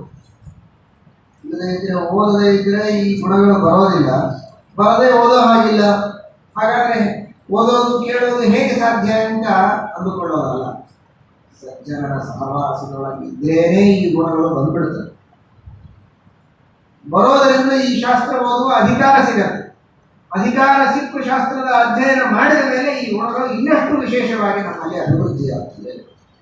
ಅಂತಹ ಸಜ್ಜನರು ಇದಕ್ಕೆ ಅಧಿಕಾರಿಗಳಾಗ್ತಾರೆ. ಇನ್ನು ಶ್ರೀಮದ್ ಭಾಗವತ ನಮಗೆ ಧರ್ಮವನ್ನು ಮಾಡಲಿಕ್ಕೆ ಕಲಿಸ್ತದೆ. ಪ್ರಧಾನವಾದ ಶ್ರೀಮದ್ ಭಾಗವತದ ವಿಷಯ ಯಾವುದು ಅಂದರೆ ಭಗವಂತನೇ. ಆ ಭಗವಂತನನ್ನು ಪಡೆಯುವುದಕ್ಕೆ ಸಾಧನವಾದಂತಹದ್ದು ಧರ್ಮ. ಎಂತಹ ಧರ್ಮ? ಧರ್ಮ ಪ್ರೋಜ್ಜಿತಕೈತಮೋತ್ರ ಪರಮಃ, ನಿಷ್ಕಾಮವಾದಂತಹ ಧರ್ಮ. ಭಗವಂತನಲ್ಲಿ ಸಮರ್ಪಣೆಯನ್ನು ಮಾಡುವುದಕ್ಕೆ ಶ್ರೀಮದ್ ಭಾಗವತ ಕಲಿಸ್ತೀವಿ. ಯಾವ ಕಾಮನೆ ಇಲ್ಲದೆ ಎಲ್ಲವನ್ನೂ ದೇವರೇ ಒಳಗೆ ನಿಂತು ತಾನು ಮಾಡಿಸ್ತಾನೆ ಎಂಬ ಅನುಸಂಧಾನದಿಂದ ಪರಮಾತ್ಮನಿಗೆ ಸಮರ್ಪಣೆ ಮಾಡಬೇಕು ಕರ್ಮಗಳನ್ನು ಅಂತನ್ನುವ ತತ್ವವನ್ನು ಕಲಿಸುವುದಕ್ಕೆ ಶ್ರೀಮದ್ ಭಾಗವತ. ಸಕಾಮ ಧರ್ಮವನ್ನು ಮಾಡುವುದಕ್ಕೆ ಭಾಗವತ ಕಲಿಸುವುದು. ಭಗವದ್ಗೀತೆಯು ಹೇಳುವುದಿಲ್ಲ, ಭಾಗವತಗಳು ಹೇಳುವುದಿಲ್ಲ. ನಿಷ್ಕಾಮ ಧರ್ಮವೇ ಈ ವಿಷಯ. ಆ ನಿಷ್ಕಾಮ ಧರ್ಮವನ್ನು ಮಾಡಿ ಭಗವಂತನ ಜ್ಞಾನವನ್ನು ಪಡೆಯಬೇಕು ಅನ್ನುವುದನ್ನು ಕಲಿಸುವುದಕ್ಕೆ ಭಾಗವತ ಬಂದಿದೆ. ವೇದ್ಯಂ ವಾಸ್ತವ ಮಾತ್ರ ವಸ್ತು ಶಿವದಂ. ಗುಣಪೂರ್ಣನಾದ ನಿತ್ಯ ನಿರ್ದೋಷನಾದ ಜಗಜ್ಜನ್ಮಾದಿ ಕಾರಣನಾದ ಭಗವಂತನನ್ನು ತಿಳಿಸುವುದೇ ಪ್ರಧಾನವಾದಂತಹ ಮೋಕ್ಷವೇ ಮಹಾಫಲ. ಆ ಭಗವಂತನ ಜ್ಞಾನ ಇದು ಅವಾಂತರವಾದಂತಹ ಫಲ. ಈ ಭಾಗವತವನ್ನು ಕೇಳಿದರೆ ಆ ದಿನವೇ ಭಗವಂತನಲ್ಲಿ ಭಕ್ತಿ ಅವನಿಗೆ ಹುಟ್ಟಿದೆ. ಉತ್ತಮ ಅಧಿಕಾರಿಯಾಗಿದ್ದರೆ ಆ ಕ್ಷಣದಲ್ಲಿ ಭಗವಂತನಲ್ಲಿ ಭಕ್ತಿ ಹುಟ್ಟಿದೆ. ಸತ್ಯೋ ಹೃತ್ಯವರುದ್ಯತೆ ತಕ್ಷಣ. ಉತ್ತಮ ಅಧಿಕಾರಿಗಳಾಗಿದ್ದರೆ ತಕ್ಷಣ ಭಾಗವತ ಕೇಳ್ತಾ ಕೇಳ್ತಾ ಇರುವಾಗ ಭಕ್ತಿಯ ಉದ್ರೇಕವ. ಭಾಗವತವನ್ನು ಕೇಳಿ ಸ್ವಲ್ಪ ಮೆಲುಕು ಹಾಕಿ ಆಲೋಚನೆ ಮಾಡಿ ಚಿಂತನೆ ಮಾಡಿದಾಗ ಕೆಲವರಿಗೆ ಭಗವಂತನಲ್ಲಿ ಭಕ್ತಿಯ ಉದ್ರೇಕವ.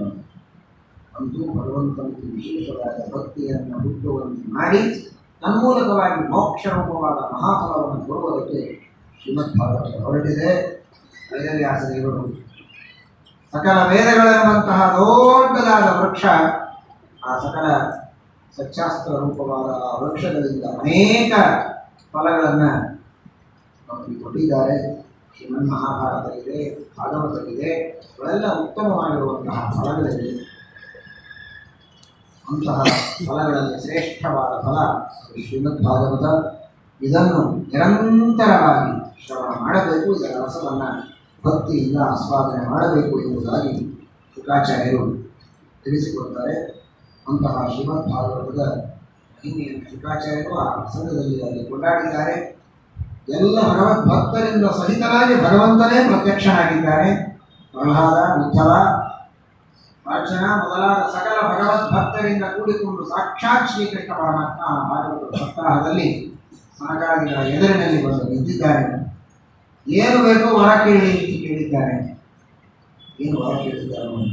ಸ್ವಾರ್ಥಕ್ಕಾಗಿ ಏನೂ ಕೇಳಿಲ್ಲ. ಎಲ್ಲಿ ಭಾಗವತ ಸಪ್ತಾಹ ನಡೀತದೋ ಅಲ್ಲಿ ಎಲ್ಲ ಕಡೆಗೂ ಹೀಗೆ ನೀನು ಬಂದು ನೆಲೆಸಿ ಅನುಗ್ರಹ ಮಾಡಬೇಕು ಅಂತ ಕೇಳಿದ್ದ. ನಾವು ಇವತ್ತು ದರ್ಶನ ಕೊಟ್ಟದ್ದಕ್ಕೆ ನಾವು ಸಂತುಷ್ಟರಾದರೂ ತೃಪ್ತರಾಗಿಲ್ಲ. ನಮಗೆ ತೃಪ್ತಿಯಾಗುವುದು ಯಾವಾಗ ಅಂದರೆ ಕಲಿಯುಗದಲ್ಲಿ ಹೀಗೇ ಮುಂದೆ ಬರುವ ಭಕ್ತರು ಭಾಗವತದ ಸಪ್ತಾಹವನ್ನು ಶ್ರವಣ ಮಾಡಿದರೆ, ಪ್ರವಚನ ಮಾಡಿದರೆ, ಅವರವರ ಯೋಗ್ಯತೆಗೆ ತಕ್ಕಂತೆ ಅದರ ಚಿಂತನವನ್ನು ಅವರು ಮಾಡಿದರೆ ಸಾಕು. ನೀವು ಅಲ್ಲಿ ಬಂದು ನಿಂತು ಇಷ್ಟೆಲ್ಲ ಭಕ್ತರಿಂದ ಕೂಡಿಕೊಂಡು ಬಂದು ಅಲ್ಲಿ ಸನ್ನಿಹಿತರಾಗಿದ್ದು ಅನುಗ್ರಹವನ್ನು ಮಾಡಬೇಕು. ಇದೆಲ್ಲ ಚಿಂತನೆ ಮಾಡಿಕೊಳ್ಳಿ. ಇದು ಕಾಲ್ಪನಿಕ ಕಥೆಯಲ್ಲ, ಶ್ರೀಮದ್ ಭಾಗವತ ಹೇಳುವ ಸತ್ಯವಾದ ಸಂಗತಿ. ನಿಜವಾಗಿಯೂ ಭಗವಂತ ಪ್ರಹ್ಲಾದ, ಉದ್ಧವ, ಅರ್ಜುನ, ಅನಿರುದ್ಧ, ಅರ್ಜುನ ಮೊದಲಾದ ತನ್ನ ಎಲ್ಲ ಭಕ್ತರಿಂದ ಒಡಗೂಡಿ ಇಲ್ಲಿ ಬಂದು ಸನ್ನಿಹಿತನಾಗಿದ್ದಾನೆ. ನಿಮ್ಮ ಅಕ್ಕಪಕ್ಕದಲ್ಲಿ ಉದ್ಧವನೋ, ಅರ್ಜುನನೋ, ಪ್ರದ್ಯುಮ್ನನೋ, ಅನಿರುದ್ಧನೋ ಯಾರ್ಯಾರೋ ಕೂತಿರ್ಬೋದು, ನಿಮಗೆ ಗೊತ್ತಿಲ್ಲ, ಕಾಣಿಸೋದಿಲ್ಲ, ಮೈಗೆ ಹತ್ತುವುದೂ ಇಲ್ಲ, ಕಣ್ಣಿಗೆ ಕಾಣಿಸುವುದೂ ಇಲ್ಲ. ಆದರೆ ಅವರಿದ್ದದ್ದು ಸತ್ಯ. ಅವರಿದ್ದು ನಿಮಗೆ ಅನುಗ್ರಹವನ್ನು ಮಾಡ್ತಾ ಇದ್ದಾರೆ ಎನ್ನುವ ಭಾವನೆಯನ್ನು ಮಾಡಿಕೊಳ್ಳಿ. ಅಂತಹ ಶ್ರೇಷ್ಠವಾದ ಅನುಗ್ರಹವನ್ನು ಮಾಡಿ ಭಗವಂತ ಅದೃಶ್ಯನಾಗಿದ್ದಾನೆ ಅಂತ ಹೇಳ್ತಾರೆ. ಇಂತಹ ಶ್ರೀಮದ್ ಭಾಗವತದ ಕಥೆಯನ್ನು ಸಪ್ತಾಹ ಕ್ರಮದಲ್ಲಿ ಭಕ್ತಿಯಿಂದ ಶ್ರದ್ಧೆಯಿಂದ ಶ್ರವಣ ಮಾಡಬೇಕು ಎಂಬುದಾಗಿ ಸನತ್ಕುಮಾರಾದಿಗಳು ನಮಗೆ ತಿಳಿಸುತ್ತಿದ್ದಾರೆ.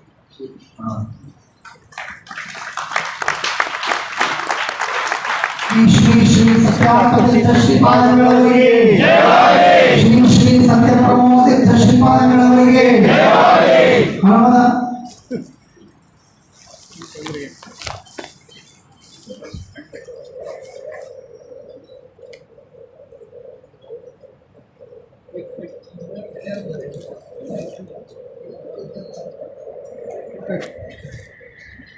ಮಹಾಭಾಗ್ಯ.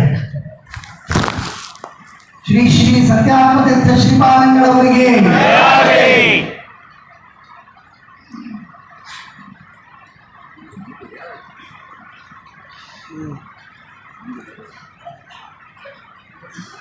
ಶ್ರೀ ಗುರುಗಳು.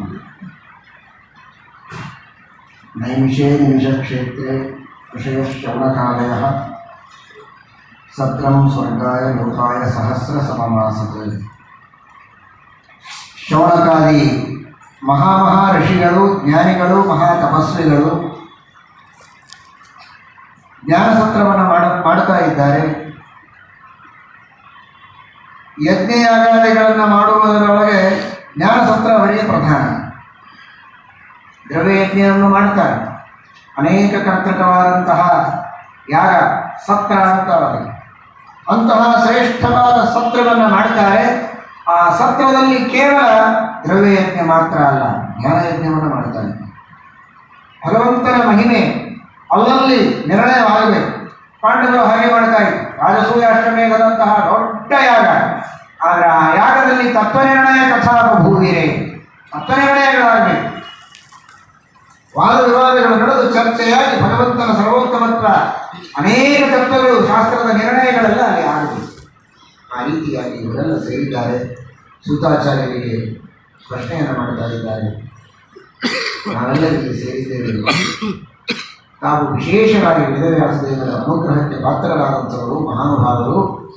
ನಮಗೆ ಉತ್ತಮವಾದಂತಹ ತತ್ವಜ್ಞಾನವನ್ನು ನೀಡಬೇಕು. ನಮ್ಮ ಮನಸ್ಸಿನಲ್ಲಿರುವಂತಹ ಶಂಕೆಗಳಿಗೆ ಸಮಾಧಾನವನ್ನು ಹೇಳಬೇಕು. ನಾವೆಲ್ಲ ಅಲ್ಪವಾದ ಆಯುಷ್ಯವನ್ನು ಪಡೆದವು. ಪ್ರಾಯೇಣ ಅಲ್ಪಾಯುಷೋ ಮಧ್ಯಾಹ ಮಂದಾಹ ಸುಮಂದಮತಯ ಮಂದಭಾಗ್ಯ ಉಪದ್ರುತಾಃ. ಆಯುಷ್ಯ ಅಲ್ಪ, ಬುದ್ಧಿ ಅಲ್ಪ.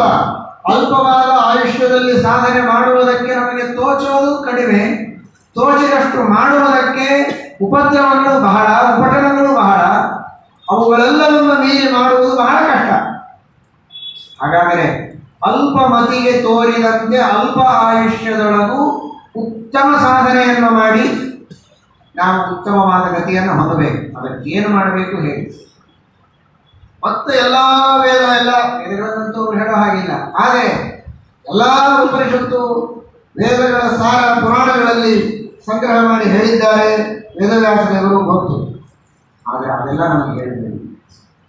ಅತಃಸಾಧೋತ್ರಯ ಸಾರಂ ಸಮುದ್ರತ್ಯ ಮನೀಷಯ. ಆ ಸಮಗ್ರವಾದ ಪುರಾಣಗಳ ಸಾರವನ್ನು ನಮಗೆ, ಎಲ್ಲ ಶಾಸ್ತ್ರಗಳ ಸಾರ ಬಂದಿರಬೇಕು. ಅವನ ಮಾತ್ರ ಹೇಳಿ. ಮ್ರಿಯಮಾಣನಾದ ಸಾವಿನ ಅಂಚಿನಲ್ಲಿರುವ ಮನುಷ್ಯ ಸಾವಿನ ದವಡೆಗೆ ಸಿಕ್ಕು ಈಗಲೋ ಇನ್ಯಾವಾಗಲೋ ಅನ್ನುವ ಸ್ಥಿತಿಯಲ್ಲಿರುವ ಮಾನವ ಯಾವುದನ್ನು ತಿಳಿಯಬೇಕು, ಯಾವುದನ್ನು ಜಪ ಮಾಡಬೇಕು, ಯಾವುದನ್ನು ಧ್ಯಾನ ಮಾಡಬೇಕು, ಯಾವುದನ್ನು ಕೀರ್ತನೆ ಮಾಡಬೇಕು, ಯಾವುದು ಅನಿವಾರ್ಯವಾದ ಕರ್ತವ್ಯ, ಯಾವುದನ್ನು ಮಾಡಿದರೆ ಫಲ ಸಿಗುವುದು 100ಕ್ಕೆ 100ರಷ್ಟು ನಿಶ್ಚಿತ. ಅಂಥದ್ದನ್ನು ಸಾರಭೂತವಾದದ್ದನ್ನು ನಮಗೆ ಭಗವಂತ ನಮ್ಮ ಉದ್ಧಾರಕ್ಕಾಗಿಯೇ ಅವತಾರ ಮಾಡಿದ್ದಾನೆ ಅಂತ ಹೇಳ್ತಾರಲ್ವಾ. ಅಂತಹ ಆ ಭಗವಂತನ ಶ್ರೀಕೃಷ್ಣ ಪರಮಾತ್ಮನ ಅವತಾರದ ಲೀಲೆಗಳನ್ನು ಹೇಳಿ. ಒಂದಲ್ಲ ತೇಜೋವಾರಿ ಮೃದ ಅನ್ಯಥಾ ವಿನಿಮಯ ನಿನ್ನೆ ಕೇಳಿದೆ. ನಮ್ಮ ಉದ್ಧಾರಕ್ಕಾಗಿ ಭಗವಂತ ನಾನಾ ಅವತಾರಗಳನ್ನು ಲೀಲೆಗಳನ್ನು ತೋರಿಸಿದ್ದಾನೆ. ಆ ಭಗವಂತನ ಅವತಾರ ಲೀಲೆಗಳನ್ನು ತಿಳಿದು ಸ್ಮರಣೆಯನ್ನು ನಾವು ಮಾಡದೇ ಇದ್ದರೆ ಅಂತಹ ಕೃತಜ್ಞರಾಗ್ತೇವೆ. ನಮಗಾಗಿ ಸಾಕಷ್ಟು ಅಡುಗೆ ಮಾಡಿಟ್ಟಿದ್ದಾರೆ. ಬೇಕಾದಷ್ಟು ಭರ್ಜರಿ ವಸ್ತ್ರಗಳನ್ನೆಲ್ಲ ತಂದು ಕೊಟ್ಟಿದ್ದಾರೆ. ಬೆಳ್ಳಿ ಬಂಗಾರದ ಸಾಮಾನುಗಳನ್ನೆಲ್ಲ ಇಟ್ಟಿದ್ದಾರೆ. ಮನೆ ಕಟ್ಟಿ ಕೊಟ್ಟಿದ್ದಾರೆ. ಬರೋದು ಮನೆಯೊಳಗೆ ಬಡ ಬಡ ವಸ್ತ್ರ ಉಟ್ಟುಕೊಂಡು ಬಂಗಾರದ ತಟ್ಟಿಯೊಳಗೆ ಸುಗ್ರಾಸ ಭೋಜನವನ್ನು ಮಾಡಿ ಹಂಸದೂಲಿಕ ಸ್ವಲ್ಪ ಸಿದ್ಧವಾಗಿದೆ, ಮಲಗಿ ಹೋಗ್ಬಿಡೋದು. ಯಾರು ಕಟ್ಟಿದ್ದು ಮನೆ, ಇಷ್ಟೆಲ್ಲ ವ್ಯವಸ್ಥೆ ಮಾಡಿದ್ದಾರೋ ನಮಗಾಗಿ ಕಷ್ಟಪಟ್ಟದ್ದು, ಅವರ ಕಡೆಗೆ ಒಂದು ಮುಖ ಮಾಡಿ ಚೆನ್ನಾಗಿ ಮಾಡಿದ್ದೀರಿ ಇಷ್ಟು ಹೇಳಿಯೂ ಹೋಗಬಾರಲ್ಲ. ಹಾಗಿದೆ ನಮ್ಮ ಪರಿಸ್ಥಿತಿ. ನಮಗೆ ಜ್ಞಾನ ಬರಬೇಕು, ಅದಕ್ಕಾಗಿ ಒಂದು ಅವತಾರ. ನಮಗೆ ಬ್ರಹ್ಮಚರ್ಯ ಬೇಕು, ಅದಕ್ಕಾಗಿ ಒಂದು ಅವತಾರ. ನಮಗೆ ಶಕ್ತಿ ಬೇಕು, ಬಲ ಬೇಕು, ವಿಘ್ನಗಳ ಪರಿಹಾರ ಆಗಬೇಕು, ಪಾಪ ಪರಿಹಾರ ಆಗಬೇಕು, ಆರೋಗ್ಯ ಬೇಕು. ಒಂದೊಂದಕ್ಕಾಗಿ ಒಂದೊಂದು ಅವತಾರವನ್ನೇ ಎತ್ತಿ ಅನುಗ್ರಹ ಮಾಡುವುದಕ್ಕೆ ದೇವರು ಬಂದಿದ್ದಾರೆ. ಆದರೆ ಅವನ ಬಗ್ಗೆ ನಾವು ಏನೂ ತಿಳಿಯದೆ ನಮಸ್ಕಾರವನ್ನು ಮಾಡದೇ ಇದ್ದರೆ ಎಂತಹ ಕೃತಜ್ಞರಾಗ್ತೇವೆ. ಹಾಗಾಗಬಾರದು. ನಮಗಾಗಿ ಏನೆಲ್ಲ ಅವತಾರಗಳನ್ನು ದೇವರು ಮಾಡಿದ್ದಾರೆ ಅವುಗಳ ಬಗ್ಗೆ ಸ್ವಲ್ಪ ಹೇಳಿ. ಶ್ರೀಕೃಷ್ಣ ಪರಮಾತ್ಮ ಅವತಾರವನ್ನು ಧರ್ಮದ ಸಂಸ್ಥಾಪನೆಯನ್ನು ಮಾಡಿದ, ಭಗವದ್ಗೀತೆಯ ಉಪದೇಶವನ್ನು ಮಾಡಿದ, ಪ್ರತ್ಯಕ್ಷವಾಗಿ ಅನೇಕ ಅಸುರರ ಸಂಹಾರ ಮಾಡಿದ, ಕೆಲವರ ಸಂಹಾರವನ್ನು ಮಾಡಿಸಿದ, ಭೀಮಾರ್ಜುನಾದಿಗಳಿಂದ ಧರ್ಮದ ಸ್ಥಾಪನೆಯಾಯಿತು. ಆದರೆ ಅಂತಹ ಪರಮಾತ್ಮ ಕಣ್ಣಿಗೆ ಕಾಣದಂತೆ ಅದೃಶ್ಯನಾಗಿ ಪರಂಧಾಮಕ್ಕೆ ಹೋದಾಗ, ಮೂಲ ರೂಪದ ಜೊತೆಗೆ ವಿಶೇಷವಾದ ಸಂಬಂಧವನ್ನು ಪಡೆದಾಗ ಧರ್ಮ ಯಾರಿಗೆ ಶರಣ ಹೋಯಿತು ಮುಂದೆ ಅದನ್ನು ತಿಳಿಸುತ್ತದೆ ಎಂಬುದಾಗಿ ಶೌನಕರು ಸೂತಾಚಾರ್ಯರಿಗೆ ಪ್ರಶ್ನೆಯನ್ನು ಮಾಡಿದ್ದಾರೆ. ಸೂತಾಚಾರ್ಯರು ಶೌನಕರ ಪ್ರಶ್ನೆಗೆ ಉತ್ತರವನ್ನು ಕೊಡ್ತಾ ಶುಕಾಚಾರ್ಯರಿಗೆ ಮೊದಲು ನಮಸ್ಕಾರವನ್ನು ಮಾಡುತ್ತಾರೆ. ಕೃತ್ಯಂ ದ್ವೈಪಾಯನೋ ವಿರಹ ಕಾತರ ಆಯುಹಾವ ಪುತ್ರೇತಿ ತನ್ಮಯತಯಾ ಕರವೋಪಿ ನೇದುಃ ತಂ ಸರ್ವಭೂತಹೃದಯಂ ಮುನಿಮಾನತೋಸ್ಮಿ. ಎಲ್ಲ ಜೀವರ ಮನಸ್ಸಿಗೆ ಪ್ರೇರಕರಾದ ಮಹನೀಯರು ರುದ್ರದೇವರು. ವಿಶೇಷವಾಗಿ ತಪಸ್ಸನ್ನು ಮಾಡಿ ಸಾಕ್ಷಾತ್ ವೇದವ್ಯಾಸ ದೇವರಿಂದ ಅವತಾರ ಮಾಡುವ ಮಹಾ ಸೌಭಾಗ್ಯವನ್ನು ಪಡೆದವರು ರುದ್ರದೇವರು ಶುಕಾಚಾರ್ಯರಾಗಿ ಅವತಾರ ಮಾಡಿದ್ದಾರೆ.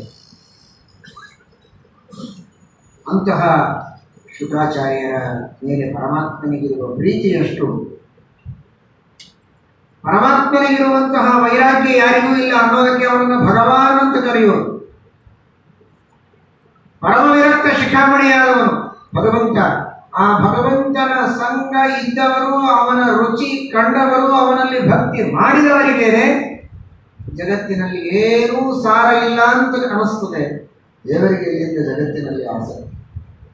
ಅಂತಹ ವಿರಕ್ತ ಶಿಖಾಮಣಿ ಆದರೂ ಭಗವಂತ ಶುಕಾಚಾರ್ಯರು ಹೊರಟ ನಿಂತಾಗ ಸನ್ಯಾಸವನ್ನು ತೆಗೆದುಕೊಳ್ಳುತ್ತೇವೆ ಅಂತ ಹೊರಟ ನಿಂತರೆ ಪುತ್ರ ಅಂತ ಕರೆದರಂತೆ. ಆಗ ಉತ್ತರ ಬಂದದ್ದು ಎಲ್ಲ ಗಿಡ ಮರಗಳಿಂದಲೂ ಎಲ್ಲ ವಸ್ತುಗಳಿಂದಲೂ ಉತ್ತರ ಬಂತು. ಯಾಕೆ ಅಂದರೆ ಆ ಎಲ್ಲ ಗಿಡ ಮರಗಳಲ್ಲಿ ಚೇತನರಲ್ಲಿ ಮನೋಭಿಮಾನಿಗಳಾಗಿ ಅಂತರ್ಯಾಮಿಯಾಗಿ ರುದ್ರದೇವರಿದ್ದಾರೆ. ನಾನು ಎಲ್ಲಿಯೂ ಹೋಗಿಲ್ಲ, ನಿನ್ನ ಸುತ್ತಮುತ್ತ ಇರುವ ಬದಲಿ ಷಂಡ ವಿಶೇಷ ಮಂಡಿತಂ. ಆ ಎಲ್ಲ ವೃಕ್ಷಗಳೊಳಗೆ ಮನೋಭಿಮಾನಿಯಾಗಿ ಅಂತರ್ಯಾಮಿಯಾಗಿ ನಿನ್ನ ಸುತ್ತಲಿದ್ದೇನೆ, ಚಿಂತೆ ಮಾಡಬೇಡ ಅಂತ ಸಮಾಧಾನ ಹೇಳಿದಂತೆ ಮೇಲ್ನೋಟಕ್ಕೆ ಇವರಿಗೆ ದುಃಖನೇ ಆಗಿಲ್ಲ, ಸಮಾಧಾನ ಇಟ್ಕೊಂಡು. ಆದರೆ ಆ ದೇವರು ಮಾಡಿದ ಆದೇಶವನ್ನು ಪರಿಪಾಲನೆ ಮಾಡುವುದಕ್ಕೆ ನಾನು ಯಾವಾಗಲೂ ಸಿದ್ಧ ಅನ್ನುವುದನ್ನು ತೋರಿಸಿ ತಮ್ಮ ವಿನಯವನ್ನು ತೋರಿಸಿಕೊಂಡಿದ್ದಾರಷ್ಟೇ ರುದ್ರದೇವರು ಸಮಾಧಾನ ಮಾಡಿದ್ದಾರೆ. ಯಾಕೆಂದರೆ ವೇದವ್ಯಾಸ ದೇವರು ಶುಕಾಚಾರ್ಯರಿಗೆ ಆದೇಶ ಮಾಡಿದ್ದೇನು, ಶ್ರೀಮದ್ ಭಾಗವತದ ವಿಶೇಷವಾದಂತಹ ಪ್ರಚಾರವನ್ನು ಮಾಡಬೇಕು. ಶ್ರೀಮದ್ ಭಾಗವತದ ಪ್ರಚಾರದ ಕಾರ್ಯ ಮಾಡೋದಕ್ಕೆ ಅವರು ಸನ್ಯಾಸವನ್ನು ತೆಗೆದುಕೊಂಡು ಹೊರಟದ್ದು. ಅಥವಾ ಅದೇ ಜಾಗ್ರತೆ. ಶ್ರೀಮದ್ ಭಾಗವತದ ಉಪನ್ಯಾಸವನ್ನು ಮಾಡಿ ಪ್ರಚಾರ ಮಾಡಬೇಡಿ. ಕೇವಲ ಶ್ರೀಮದ್ ಭಾಗವತದಲ್ಲಿ ಹೇಳಿದ ವಿಷಯ ಪ್ರತಿಯೊಬ್ಬರ ಮನಸ್ಸಿಗೆ ಮುಟ್ಟುವಂತೆ ಮಾಡಿ ಅವರ ಮನಸ್ಸಿನಲ್ಲಿ ನೀವೇನು ಹೇಳಿದ್ರಿ, ಪಾಠ ಅಂತ ಹೇಳಿದ್ರಿ, ನಾ ಹೇಳಿದ್ದೆ. ಈಗಂದ್ರೆ ಪಾಠ ಹೇಳಿದ ಕೆಲಸ ಮುಗಿಯಲಿಲ್ಲ. ನೀವು ಹೇಳಿದ ಪಾಠ ವಿದ್ಯಾರ್ಥಿಗಳಿಗೆ ಮನಸ್ಸಿಗೆ ಬಂತೋ ಇಲ್ವೋ, ಅರ್ಥವಾಯಿತೋ ಇಲ್ವೋ, ಅವರು ಅದನ್ನು ಚೆನ್ನಾಗಿ ನಂಬಿದ್ದಾರೋ ಇಲ್ವೋ, ವಿಷ್ಣು ಭಕ್ತಿ ಅವರಲ್ಲಿ ಬಂತೋ ಇಲ್ವೋ, ಅಲ್ಲಿಯವರೆಗೆ ನಿಮ್ಮ ಪ್ರಯತ್ನ ಇರಬೇಕು. ಆ ಕೆಲಸವನ್ನು ಮಾಡಬೇಕು. ಅವರೆಲ್ಲರ ಉದ್ಧಾರ ಆಗುವ ಕೆಲಸ ಆಗಬೇಕು. ಅದು ವೇದವ್ಯಾಸ ದೇವರ ಅಭಿಪ್ರಾಯ. ಅದಕ್ಕೆ ಶುಕಾಚಾರ್ಯರಂದರು, ನಾನು ಕೇವಲ ಪೀಠದ ಮೇಲೆ ಕುಳಿತು ಉಪನ್ಯಾಸ ಮಾಡಿದ್ದೇನೆ ಅಂತ ತಿಳಿಯಬೇಡಿ, ಎಲ್ಲರ ಮನಸ್ಸೊಳಗೆ ಹೋದೂ ಕೆಲಸ ಮಾಡಿದ್ದೇನೆ ಅಂತ ತೋರಿಸುವುದಕ್ಕೆ ಎಲ್ಲರ ಮನಸ್ಸಿನೊಳಗಿಂದು ಉತ್ತರ ಕೊಟ್ಟು, ಮನಸ್ಸಿನೊಳಗೆ ಹೋಗಿ ಅವರ ಮನಃಪರಿವರ್ತನೆ ಮಾಡೋ ತನಕನೂ ನನ್ನ ಕೆಲಸ ನಿಲ್ಲೋದಿಲ್ಲ. ಇದರ ಸೂಚನೆಗೆ ಅವರು ಪೀಠದ ಮೇಲೆ ಕುಳಿತು ಉತ್ತರ ಕೊಡದೆ ಮನಸ್ಸಿನೊಳಗೆ ಕುಳಿತು ಉತ್ತರ ಕೊಟ್ಟು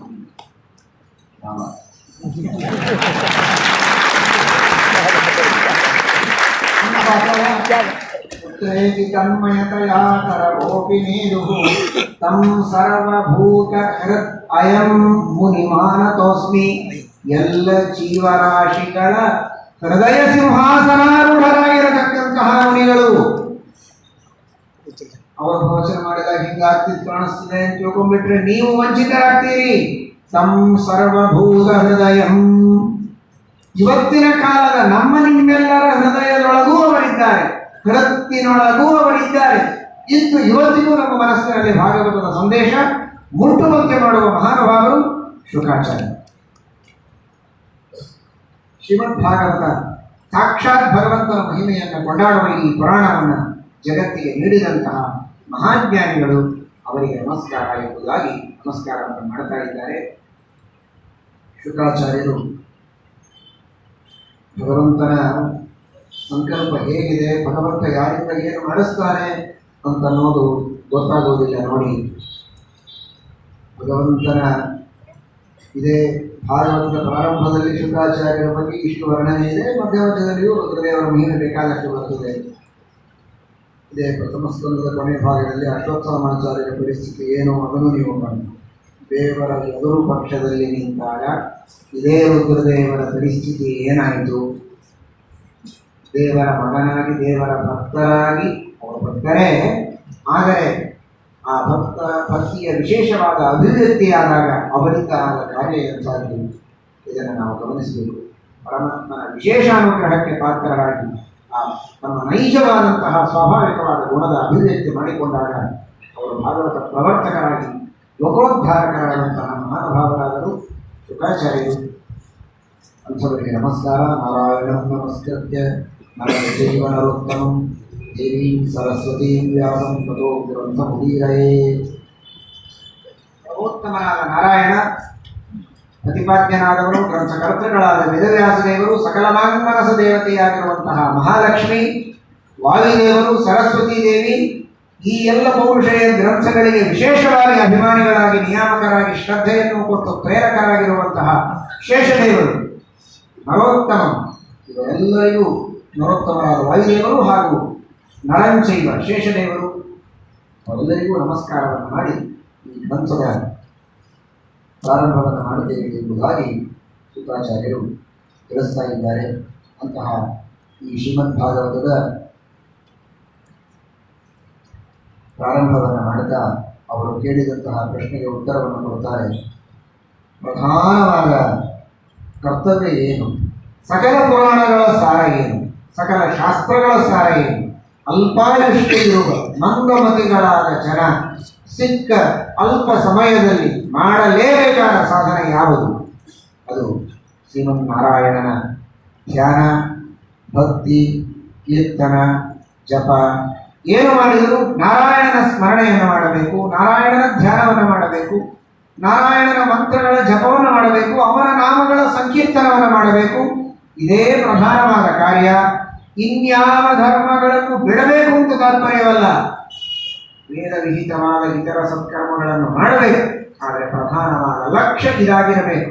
ಧರ್ಮಸ್ವನುಷ್ಠಿತ ಪೂಸಾಂ ವಿಶ್ವಕ್ಸೇನ ಕಥಾಶ್ರಯಾಂ ನೋತ್ಪಾದಯೇದ್ಯದಿರತಿಂ ಶ್ರಮಯೇವ ಹಿ ಕೇವಲಂ. ಏನು ಧರ್ಮವನ್ನು ಮಾಡಿದರು, 1 ರೂಪಾಯಿ ದಾನ ಮಾಡಿದರು, ಇದರಿಂದ ಪ್ರಸನ್ನನಾಗಿ ದೇವರು ಜ್ಞಾನ ಕೊಡಲಿ. ಅಪಾಪಿಯಾಗಿರಬೇಕು ಜ್ಞಾನದ ಬಗ್ಗೆ, ವಿಷ್ಣು ಭಕ್ತಿಯ ಬಗ್ಗೆ. ದುಡ್ಡಿನ ಹಪಾಪಿಗಳಾಗಿದ್ದರು, ಜ್ಞಾನ ಭಕ್ತಿಗಳ ಹಪಾಪಿಗಳಾಗಿದ್ದರು. ಏನು ಮಾಡಿದ್ರು ಅದು ಬೇಕು ಅಂತ ದೇವರಲ್ಲಿ ಬೇಡಬೇಕು. ಆ ಭಕ್ತಿ ಬೆಳೆಯುವಂತೆ ತನ್ಮಯರಾಗಿ ಶಾಸ್ತ್ರದ ಶ್ರವಣ ಮಾಡಬೇಕು. ಮಾಡಿದ ಸತ್ಕರ್ಮಗಳನ್ನು ಅದಕ್ಕಾಗಿ ಮೀಸಲಿಡಬೇಕು. ಭಕ್ತಿ ಬೆಳೆಯುವಂತೆ ಮಾಡಿಕೊಡಬೇಕು.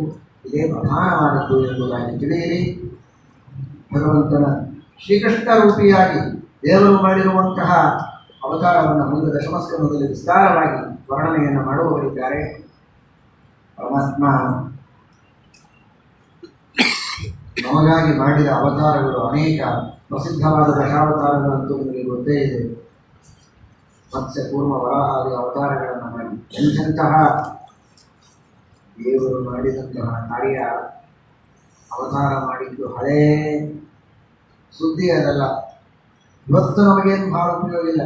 ಭಾರತದ ಕೃಷ್ಣನ ಭಗವದ್ಗೀತಾ ಇವತ್ತು ನಮಗೆ ಪ್ರೆಸೆಂಟ್ ನಮಗೆ ನೇರವಾಗಿ ಉಪಯೋಗ ಕೊಡೋದು ಒಂದು ಪುಸ್ತಕ ಸಿಕ್ಕಿದೆ. ನಾವಂತೂ ಏನು ಗ್ರಂಥನೇ ಬರೋದಿಲ್ಲ. ಉಳಿದವರೇನೋ ಅವಾಗೇನೋ ಹೊಡೆದು ಬಡದು ಇದ್ದವ್ರನ್ನ ಸಂಹಾರ ಮಾಡಿ ಹೋಗ್ಬಿಟ್ಟು ಏನು ಭಾಳ ಸಂಬಂಧ ಇಲ್ಲ ಅಂತ ತಿಳ್ಕೋಬೇಕು. ಪರಮಾತ್ಮನ ಎಲ್ಲ ಅವತಾರಗಳು ನಮ್ಮ ಮೇಲೆ ಅನುಗ್ರಹ ಮಾಡುವುದಕ್ಕಾಗಿಯೇ ಭಗವಂತ ಸ್ವೀಕಾರ ಮಾಡಿದ್ದು. ಶ್ರೀಕೃಷ್ಣ ಪರಮಾತ್ಮ ಮಾಡಿದಂತಹ ಅಸುರ ಸಂಹಾರದ ಹಿನ್ನೆಲೆಯಲ್ಲಿ ಇರುವ ಕಥೆಯನ್ನ, ಅದರ ಇತಿವೃತ್ತವನ್ನು, ಇತಿಹಾಸವನ್ನು ಶ್ರೀಮದ್ ಆಚಾರ್ಯರ ತಾತ್ಪರ್ಯ ನಿರ್ಣಯದಲ್ಲಿ ತಿಳಿಸಿಕೊಡುತ್ತಾರೆ. ಎಂತೆಂತಹ ಅಸುರರು ಎಷ್ಟೆಷ್ಟು ತಪಸ್ಸುಗಳನ್ನು ಮಾಡಿ ದೇವತೆಗಳಿಂದ ಬ್ರಹ್ಮದೇವರು, ರುದ್ರದೇವರು, ಗಣಪತಿ, ಪಾರ್ವತಿ ಇವರೆಲ್ಲರಿಂದ ವರ ಪಡೆದರು. ಸ್ಕಂದ, ಅಪ್ಪ, ತಾಯಿ, ಇಬ್ಬರು ಮಕ್ಕಳು. ಇದೇ ಡಿಪಾರ್ಟ್ಮೆಂಟ್. ರುದ್ರ, ಪಾರ್ವತಿ, ಗಣಪತಿ, ಸ್ಕಂದ. ಇವರು 4 ಜನ 4 ಕೊಲಿ ಕೂಡುತ್ತಿದ್ರೆ ಕಾಣಿಸ್ತದೆ. ತಪಸ್ಸು ಮಾಡೋರು ಒಬ್ಬೊಬ್ಬರು ಒಂದೊಂದು ಕಡೆಗೆ ಹೋಗೋದು, ಅವಧ್ಯರಾಗಬೇಕು ಅಂತ ವರ ಪಡೆಯುವುದು ಬರ. ಲಾಟೊಳಗೆ ಹೊಸರು ಒಬ್ಬರಲ್ಲ ಇಬ್ಬರಲ್ಲ. ತಪಸ್ಸು ಮಾಡೋದು, ವರ ಪಡೆಯೋದು. ಅವರೆಲ್ಲ ಅವಧ್ಯರಾದವರು ಹಾಗೇ ಬದುಕಿದ್ರೆ ಮನೆಯೊಳಗೆ ತುತ್ತು ಸುಮ್ಮನೆ ಊಟ ಮಾಡ್ಕೊಂಡು ಇರ್ಲಿಕ್ಕೆ ನಿಮಗೆ ಆಗ್ತಿರಲಿಲ್ಲ. ನಿಮ್ಮ ಮಕ್ಕಳು ಹಿಂಗೆ ಓಡಾಡ್ತಿರ್ಲಿಲ್ಲ. ಕೂತನ ಇವತ್ತು ಬಂದು ಕೂತನ ಬಂದು ಹೇಳ್ಕೊಂಡು ಹೋಗುವಂತಹ ಪ್ರಸಂಗ ಇವತ್ತಿಗೂ ಇತ್ತು. ಶ್ರೀಮದಾಚಾರ್ಯರು ಆ ದೃಷ್ಟಿಕೋನವನ್ನು ನಮಗೆ ಕೊಟ್ಟಿದ್ದಾರೆ. ದೇವರು ಅಂದು ಅಸುರರ ಸಂಹಾರ ಮಾಡಿ ಹೋದ ಅಂತ ಭಾವಿಸಬೇಡಿ. ಆ ಎಲ್ಲ ಅಸುರರು ದೇವತೆಗಳ ವರದಿಂದ ಅವಧ್ಯರಾದ ಅಸುರರು. ಅವರು ಬದುಕಿದ್ರೆ ಇವತ್ತೂ ಇರುತ್ತಿದ್ರು. ಹಾಗಾದರೆ ಅವರ ಸಂಹಾರ ಮಾಡಿದ ಉಪಕಾರ ನಮಗೂ ಸಂಬಂಧಪಟ್ಟಿದೆ, ಸಮಕಾಲೀನ ಸಮಾಜಕ್ಕೆ ಮಾತ್ರ ಅಲ್ಲ. ಇಂತಹ ಅಸುರರ ಸಂಹಾರ ಮಾಡಿದ್ದಾರೆ. ವರಾಹ ರೂಪವನ್ನು ತೆಗೆದುಕೊಂಡು ಭೂಮಿಯನ್ನು ಉದ್ಧಾರ ಮಾಡಿದ್ದು. ಎಲ್ಲಿ ಕೂತಿದ್ದೀರಿ? ವರಾಹ ರೂಪಿಯಾದ ಪರಮಾತ್ಮನ ಅನುಗ್ರಹ ಇವತ್ತಿಗೂ ಇದೆ. ಯಾಕಿಲ್ಲ? ಅವತ್ತು ಮಾತ್ರ ಇತ್ತೇನು? ಸ್ವಯಂಭವನು ಬಂದ, ಅವರಿಬ್ಬರೇ ಇಬ್ಬರು ಗಂಡ ಹೆಂಡತಿ ಏನ್ ಮಾಡಿದ್ರು? ಇಡೀ ಭೂಮಿ ಸ್ವಯಂಭವ ಅವರಿಬ್ಬರಿಗೆ ಸಂಬಂಧ. ಆಮೇಲೆ ಅವರಿಂದ ಸೃಷ್ಟಿ ಕ್ರಮೇಣ ಹಾಗೆಲ್ಲ ತಿಳ್ಕೋಬೇಡಿ. ಇವತ್ತಿಗೂ ನಮಗೆ ವರಾಹ ದೇವರ ಅನುಗ್ರಹ ಇದೆ. ಇವತ್ತಿಗೂ ಪೂರ್ವರೂಪಿಯಾಗಿರುವಂತಹ ಪರಮಾತ್ಮನ ಅನುಗ್ರಹ ಇದೆ. ಇಡೀ ಬ್ರಹ್ಮಾಂಡವನ್ನೇ ಧ್ಯಾನ ಮಾಡಿದ್ದಾರೆ ಪೂರ್ವರೂಪದಿಂದ ಪರಮಾತ್ಮ.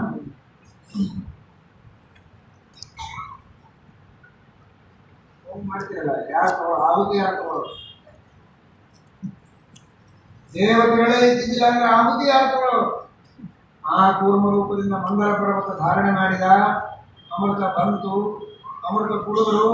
ದೇವತೆಗಳು ಅಮರರಾಗಿದ್ದಾರೆ. ಇನ್ನೂ ಕೂಡ ಆಹುತಿ ತಗೊಳ್ತಾರೆ. ಇವತ್ತಿಗೆ ಮಕ್ಕಳು ಏನು ಬೇಕೋ ಎಲ್ಲ ಫಲ ಕೊಡ್ತಾರೆ. ಕೂರ್ಮರೂಪಿಯಾದ ಪರಮಾತ್ಮ ಮಾಡಿದ. ಒಂದೊಂದೇ ಹೇಳ್ತೀನಿ ಅಂದ್ರೆ ಒಂದೊಂದೇ ತಿಳ್ಕೊಬೇಡಿ. ಸಮಯ ಕೊಟ್ಟರೆ ಒಂದೊಂದು ಅವತಾರದಿಂದ ದೇವರು ಮಾಡಿದ ಅನುಗ್ರಹವನ್ನ ಮಂದಮತಿಗೆ ತೋರಿದಷ್ಟೇ ಬೇರೆ ಬೇಕಾದಷ್ಟೇ ಹೇಳಬಹುದು. ಮಂದಮತಿಗಳು ಹೇಳಿದ್ರಂತೂ ಲೆಕ್ಕನೇ ಇಲ್ಲ. ಹೀಗೆ ಆ ಭಗವಂತ ಮಾಡಿದಂತಹ ಅವತಾರಗಳಿಂದ ಒಂದು ಸನತ್ಕುಮಾರ ರೂಪವನ್ನು ಭಗವಂತ ತೆಗೆದುಕೊಳ್ತಾನೆ. ಬ್ರಹ್ಮಚರ್ಯವನ್ನು ನೀಡುತ್ತಾನೆ. ಮಹಿದಾಸ ರೂಪದಿಂದ ಶುದ್ಧವಾದ ಜ್ಞಾನವನ್ನು ಕೊಟ್ಟಿದ್ದಾನೆ. ದತ್ತಾತ್ರೇಯ ರೂಪದಿಂದ ಯೋಗಶಾಸ್ತ್ರ, ಶುದ್ಧವಾದ ತರ್ಕಶಾಸ್ತ್ರದ ಉಪದೇಶವನ್ನು ಮಾಡಿದ್ದಾನೆ.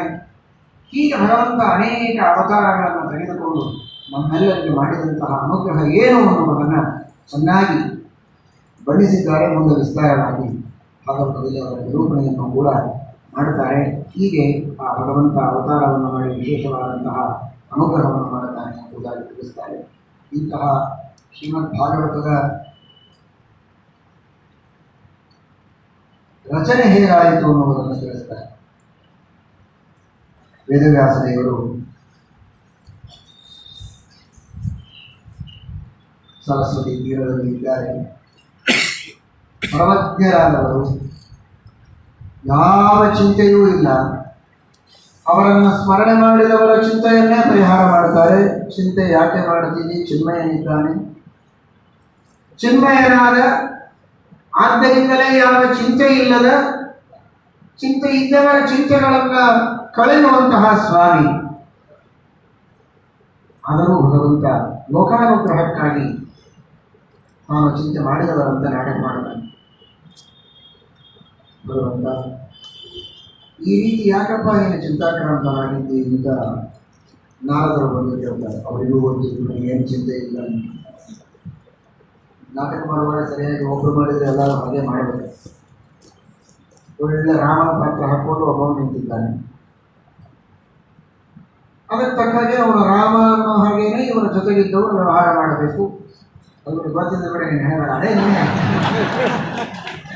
ನೀನೇ ದಿವಸ ನನ್ನ ಜೋಡಿ ಓಡಾಡ್ತಿದ್ದಲ್ಲ ಅಂಥೇಳಿ ಅವನ ಎದುರಿಗೆ ಹೋಗಿ ಕುರ್ಚಿ ಹಾಕೊಂಡು ಕೂತು ಅದೆಲ್ಲ ಮಾಡಬಾರ್ದು. ನಾಟಕಕ್ಕೆ ಅಸತ್ಯ ಮಾಡಬಾರ್ದು. ಅವನು ಒಂದು ನಾಟಕ ಮಾಡ್ತಾನೆ ಅಂದರೆ ಅದಕ್ಕೆ ತಕ್ಕ ಹಾಗೆ ಪಾತ್ರ ಮಾಡಬೇಕು. ಇದನ್ನು ತಿಳಿದಂತಹ ದೇವತೆಗಳು ಋಷಿಗಳು ಹಾಗೆ ಮಾಡ್ತಾರೆ. ಜ್ಞಾನಗಳು ಬಂದಿದ್ದಾರೆ. ಯಾಕೆ? ನಿನ್ನ ಚಿಂತೆಗೆ ಏನು ಕಾರಣ? ಶ್ರೀಮದಾಚಾರ್ಯರು ಇದೆಲ್ಲ ಕಡೆಗೆ ಚೆನ್ನಾಗಿ ತಿಳಿಸಿ ಹೇಳಿದ್ದಾರೆ. ಇದೆಲ್ಲ ಚಿಂತ ಅಂದರೆ ಚಿಂತೆಯಿಂದ ಅರ್ಥ ಅಲ್ಲ. ಇಲ್ಲಿ ಭಗವಂತ ತಾನೇನು ಮಾಡಬೇಕು ಅಂತ ಅಂದ್ಕೊಂಡಿದ್ದ ಅದನ್ನು ಇನ್ನೂ ಮಾಡಬೇಕು ಅನ್ನೋ ಸಂಕಲ್ಪ ಇದೆ. ಅಲಂಬುದ್ಧಿ ಇಲ್ಲ ದೇವರಿಗೆ. ಮಾಡೋದೆಲ್ಲ ಮಾಡಿ ಆಯಿತು ಅಂತಿಲ್ಲ, ಅದು ಇನ್ನೂ ಮಾಡಬೇಕು ಅನ್ನೋ ಸಂಕಲ್ಪ ಪೂರ್ಣ ಆಗಿಲ್ಲ. ಅವನು ಭಾಗವತ ರಚನೆ ಮಾಡಿಯೇ ಭಕ್ತರ ಉದ್ಧಾರ ಮಾಡಬೇಕು ಅಂತ ದೇವರ ಸಂಕಲ್ಪ ಇದೆ. ಆ ಮಾಡಬೇಕಾದದ್ದನ್ನು ನಾರದರಿಂದ ಪ್ರಾರ್ಥನೆ ಮಾಡಿಸಿಕೊಂಡು ಅವರಿಗೆ ಅನುಗ್ರಹವನ್ನು ಮಾಡಬೇಕಾಗುತ್ತೆ. ಅದಕ್ಕಾಗಿ ದೇವರು ಹಾಗೆ ನಾಟಕ ಮಾಡಿದ್ದಾನೆ. ಶ್ರೀಮದ್ ಮಹಾಭಾರತವನ್ನು ರಚನೆ ಮಾಡಿದ್ದೇವೆ, ಇನ್ಯಾಕೆ ಚಿಂತೆ? ಮಹಾಭಾರತದ ರಚನೆ ಮಾಡಿದ್ದೇವೆ, ಆದರೂ ತೃಪ್ತಿ ಇಲ್ಲ ಅಂದರೆ ಯಾಕೆ? ಮಹಾಭಾರತ ಸಣ್ಣದಲ್ಲ. ಮಹಾಭಾರತದಲ್ಲಿ ಹೇಳದಿರುವ ವಿಷಯವೇ ಇಲ್ಲ. ವೇದಗಳಿಗಿಂತಲೂ ಉತ್ತಮವಾದದ್ದು. ಆದರೆ ಆ ಮಹಾಭಾರತದ ಭಾಷೆಯನ್ನು ಅರ್ಥ ಮಾಡಿಕೊಂಡು ಗಹನವಾದ ಆ ಮಹಾಭಾರತದಲ್ಲಿರುವ ಅನೇಕ ಭಾಷೆಗಳಿವೆ. ಮುಖ್ಯ ಭಾಷೆ, ದರ್ಶನ ಭಾಷೆ, ಸಮಾಧಿ ಭಾಷೆ, ಅದರೊಳಗಿರುವ ಅವಾಂತರ ಪ್ರಭೇದಗಳು, ಅನೇಕ ರೀತಿಗಳು, ಗೋಮೂರ್ತಿ ಪ್ರಗಸಾದಿಗಳು, ಅವುಗಳೆಲ್ಲವನ್ನೇ ಚೆನ್ನಾಗಿ ತಿಳಿದುಕೊಂಡು ಮಹಾಭಾರತದ ಅರ್ಥವನ್ನು ಮಾಡಿಕೊಳ್ಳುವವರು ಬಹಳ ಕಡಿಮೆ ಜನ. ಅಯೋಗ್ಯತೆ ಎಲ್ಲರಿಗಿಲ್ಲ. ಹಾಗಾದರೆ ಸಾಮಾನ್ಯರಿಗೂ ಭಗವಂತನ ಮಹಿಮೆ ಎದ್ದು ತೋರುವಂತೆ ಸುಲಭವಾಗಿ ಅರ್ಥವಾಗುವ ರೀತಿಯಲ್ಲಿ ಗ್ರಂಥವನ್ನು ಬರೆದರೆ ಇವತ್ತಿನ ಜನರಿಗೆ ಅದು ಅರ್ಥವಾಗುವುದಕ್ಕೆ ಸಾಧ್ಯ ಇದೆ. ಅಂತಹ ಒಂದು ಗ್ರಂಥವನ್ನು ನೀವು ರಚನೆಯನ್ನು ಮಾಡಬೇಕು ಎಂಬುದಾಗಿ ಪ್ರಾರ್ಥನೆಯನ್ನು ನಾರದರು ಮಾಡಿದ್ದಾರೆ. ಭಗವಂತ ಅವರ ಪ್ರಾರ್ಥನೆಗೆ ಅನುಗುಣವಾಗಿ ಸರ್ವಜ್ಞ ಶಿಖಾಮಣಿಯಾಗಿರುವಂತಹ ಭಗವಂತ ನಮ್ಮ ಭಾಗ್ಯ ಎಷ್ಟು ದೊಡ್ಡದು, ನಮ್ಮ ಭಾಗ್ಯ ಎಷ್ಟು ದೊಡ್ಡದು. ಏನೇನೋ ಪಡ್ಕೊಂಡು ಬರ್ತಾರೆ, ಇದಕ್ಕೊಂದು ಅನುಗ್ರಹ ಸಭೆಯಲ್ಲಿ ಬರ್ಕೊಟ್ಟಿರ್ತಾರೆ. ಏನು ನಾವೇನು ಹೆಸರು ಏನೋ ವಿಶ್ವಾಸ. ಇನ್ನು ಎಷ್ಟೋ ಜನರ ಹತ್ರ ಹೋಗ್ತಾರೆ, ಸಂದೇಶ ಇಲ್ಲ, ಏನಿಲ್ಲ, ಸುಮ್ಮನೆ ನಿಮ್ಗೊಂದು ಸಿಗ್ನೇಚರ್ ಬರ್ಕೊಡಿ, ಸಿಗ್ನೇಚರ್ ಹಾಕ್ಕೊಡಿ, ಅವರೊಂದು ಹಸ್ತಾಕ್ಷರ ಸಾಕು. ಏನು ಕ್ರಿಕೆಟ್ ಪ್ಲೇಯರ್ ಇರ್ತಾನೋ ಮತ್ತೊಂದು ಮುಗಿದೊಂದು ಅಂಥವರ ಒಂದು ಹಸ್ತಾಕ್ಷರ ಸಿಕ್ಕಿಬಿಟ್ರೆ ಬೇರೆ ಮನೆಯೊಳಗೆ ಫ್ರೇಮ್ ಹಾಕಿಸಿ ಹಾಕ್ಕೊಂಡಿರ್ತಾರೆ, ಮೊಬೈಲ್ ಒಳಗೆ ಅದನ್ನೇ ಮೇಲೆ ಇಟ್ಕೊಂಡಿರ್ತಾರೆ. ಸಾಕ್ಷಾತ್ ಸರ್ವಜ್ಞ ಶಿಖಾಮಣಿನಾದ ಸರ್ವತಂತ್ರ ಸ್ವತಂತ್ರನಾದ ನಿರವಧಿಕ ಐಶ್ವರ್ಯ ಇರುವಂತಹ ಅನಾದ್ಯನಂತ ಕಾಲದಲ್ಲಿ ಏಕಪ್ರಭುವಾಗಿ ಮೆರೆಯುವಂತಹ ಸರ್ವೋತ್ತಮನಾದ ನಾರಾಯಣನ ಒಂದು ಅಕ್ಷರ ಅಲ್ಲ 18,000 ಶ್ಲೋಕಗಳು ಇವತ್ತು ನಮಗೆ ಸಿಕ್ಕಿವೆ. 1,00,000 ಶ್ಲೋಕಗಳ ಮಹಾಭಾರತ ಸಿಕ್ಕಿದೆ, 18,000 ಶ್ಲೋಕಗಳು ಸಿಕ್ಕಿದೆ. ಸಾಕ್ಷಾತ್ ದೇವರು ರಚನೆ ಮಾಡಿತ್ತು. ಹಾಗೆ ತಿಳಿದುಕೊಳ್ಳಿ ಭಾಗವತವನ್ನು. ಗ್ರಂಥ 18,000 18,000 ಶ್ಲೋಕಗಳಿವೆ, 344 ಅಧ್ಯಾಯಗಳಿವೆ. ಶತ ವಿಚ್ಛೇದ ಸಂಗೀತ, ಶತಾನಿ 300, ವಿ ಅಂದರೆ 4, ವಿ ಅಂದರೆ ಮತ್ತೆ 4, 300 ವಿ 4 ವಿ 4 ಛೇದ ಅಧ್ಯಾಯಗಳಿಂದ ಕೂಡಿದ್ದು ಶತ ವಿಚ್ಛೇದ ಸಂಗೀತ. ಅಂತಹ ಶ್ರೇಷ್ಠವಾದ 18,000 ಶ್ಲೋಕಗಳಿಂದ ಕೂಡಿದ ಇಂತಹ ಶ್ರೇಷ್ಠ ಗಾಯತ್ರಿ ಭಾಷ್ಯ ರೂಪೋತ್ಸವವು ಇದೆಲ್ಲ ನಿತ್ಯ ಮಾಡುವ ಗಾಯತ್ರಿಯ ಜಪ 3 ಪಾದಗಳ ಗಾಯತ್ರಿಯ ವ್ಯಾಖ್ಯಾನ ಸಮಗ್ರವಾದ ಶ್ರೀಮದ್ ಭಾಗವತ. ಅಂದರೆ ನೀವು ಮಾಡೋ ಗಾಯತ್ರಿಯ ವಚನ ಎಷ್ಟಿದೆ ಅಂತ ತಿಳ್ಕೊಳ್ಳಿ. ಸಂಪೂರ್ಣ ಭಾಗವತ ಪಾರಾಯಣ ಮಾಡಿದಾಗ ಒಂದ್ಸಲ ಗಾಯತ್ರಿ ಅಂದರೆ ಯಾಕಂದರೆ ಇಡೀ ಭಾಗವತದ ಸಾರ ಅದರೊಳಗಿದೆ. ಅದರ ವ್ಯಾಖ್ಯಾನ ಇದು ಅಂದರೆ ಇದರ ಮೂಲ ಅದು. ಆ ಗಾಯತ್ರಿ ಅದರ ಮೂಲ, 3 ವೇದಗಳ ಮೂಲ. ಸಕಲ ವೇದಗಳ ಸಾರ ಗಾಯತ್ರಿಯಲ್ಲಿದೆ, ಪುರುಷ ಸೂಕ್ತದಲ್ಲಿದೆ, ಪುರುಷ ಸೂಕ್ತದ ಸಾರ ಗಾಯತ್ರಿಯಲ್ಲಿದೆ. ಗಾಯತ್ರಿಯ ಭಾಷ್ಯ ಇದು ಸಮಗ್ರವಾಗಿರುವಂತಹ ಶ್ರೀಮದ್ ಭಾಗವತ. ಅಂತಹ ಶ್ರೀಮದ್ ಭಾಗವತವನ್ನು ವೇದಾರ್ಥ ಪರಿನಿರ್ಮಿತವಾದ ಗಾಯತ್ರಿಯ ವ್ಯಾಖ್ಯಾನ ರೂಪವಾದ ಭಾರತಾರ್ಥ ವಿನಿರ್ಣಯ ಅಂತಹ ಶ್ರೀಮದ್ ಭಾಗವತವನ್ನು ವೇದವ್ಯಾಸದೇವರು ರಚನೆಯನ್ನು ಮಾಡಿ ಆ ಶ್ರೀಮದ್ ಭಾಗವತದ ವಿಶೇಷವಾಗಿರುವಂತಹ ಪ್ರಸಾರ ಮಾಡುವುದಕ್ಕೆ ಸಿದ್ಧರಾಗಿದ್ದಾರೆ. ಶ್ರೀಮದ್ ಭಾಗವತದ ರಚನೆಯನ್ನು ಮಾಡಬೇಕು ಅಂತ ವೇದವ್ಯಾಸದೇವರಿಗೆ ಪ್ರಾರ್ಥನೆಯನ್ನು ಮಾಡಿಕೊಂಡಂತಹ ನಾರದರು ಶ್ರೀಮದ್ ಭಾಗವತದ ಕಥೆಯನ್ನು ಕೇಳಿ ಲಾಭ ಏನು? ಭಗವಂತನಲ್ಲಿ ಭಕ್ತಿ ಹುಟ್ಟುತ್ತದೆ, ಅದರ ಲಾಭ ಏನು ಅಂತೂ ಯಾರಾದರೂ ಕೇಳಿದರೆ ಏನು ಲಾಭ, ಅದರಿಂದ ಆಗುವುದೇನು ಅನ್ನೋದಕ್ಕೆ ನಾನೊಂದು ಬ್ರೋಷರೇ ಪ್ರಿಂಟ್ ಮಾಡಿಕೊಡ್ತೇನೆ. ಶ್ರೀಮದ್ ಭಾಗವತದ ಶ್ರವಣ ಮಾಡಿದರೆ ಏನು ಲಾಭ ಅಂತ ಹೇಳಲಿಲ್ಲ ನಾರದರು. ನಾನೇ ಅದಕ್ಕೆ ನಿದರ್ಶನ. ಶ್ರೀಮದ್ ಭಾಗವತದ ಶ್ರವಣಕ್ಕೆ ಲಾಭ ಏನು? ಶ್ರೀಮದ್ ಭಾಗವತದಿಂದ ಭಗವದ್ಭಕ್ತರ ಸಹವಾಸದಿಂದ ಭಗವಂತನ ಮಹಿಮೆಯನ್ನು ಕೇಳೋದರಿಂದ ಭಕ್ತಿಯನ್ನು ಪಡೆಯೋದರಿಂದ ಸಜ್ಜನರ ಸಹವಾಸದಿಂದ ಏನು ಲಾಭ ಅಂತ ಕೇಳಿದರೆ ಅದಕ್ಕೆ ನಾನೇ ಪ್ರತ್ಯಕ್ಷವಾಗಿ ಎದುರಿಗೆ ಎಲ್ಲರ ಮುಂದೆ ನಿಲ್ತೇನೆ ಅಂತಾರೆ ನಾರದರು. ಇದಕ್ಕಿಂತ ಹೆಚ್ಚು ನಿದರ್ಶನ ಬೇರೆ ಬೇಕಾಗಿಲ್ಲ, ನಾನೇ ಅದಕ್ಕೆ ಸಾಕ್ಷಿ.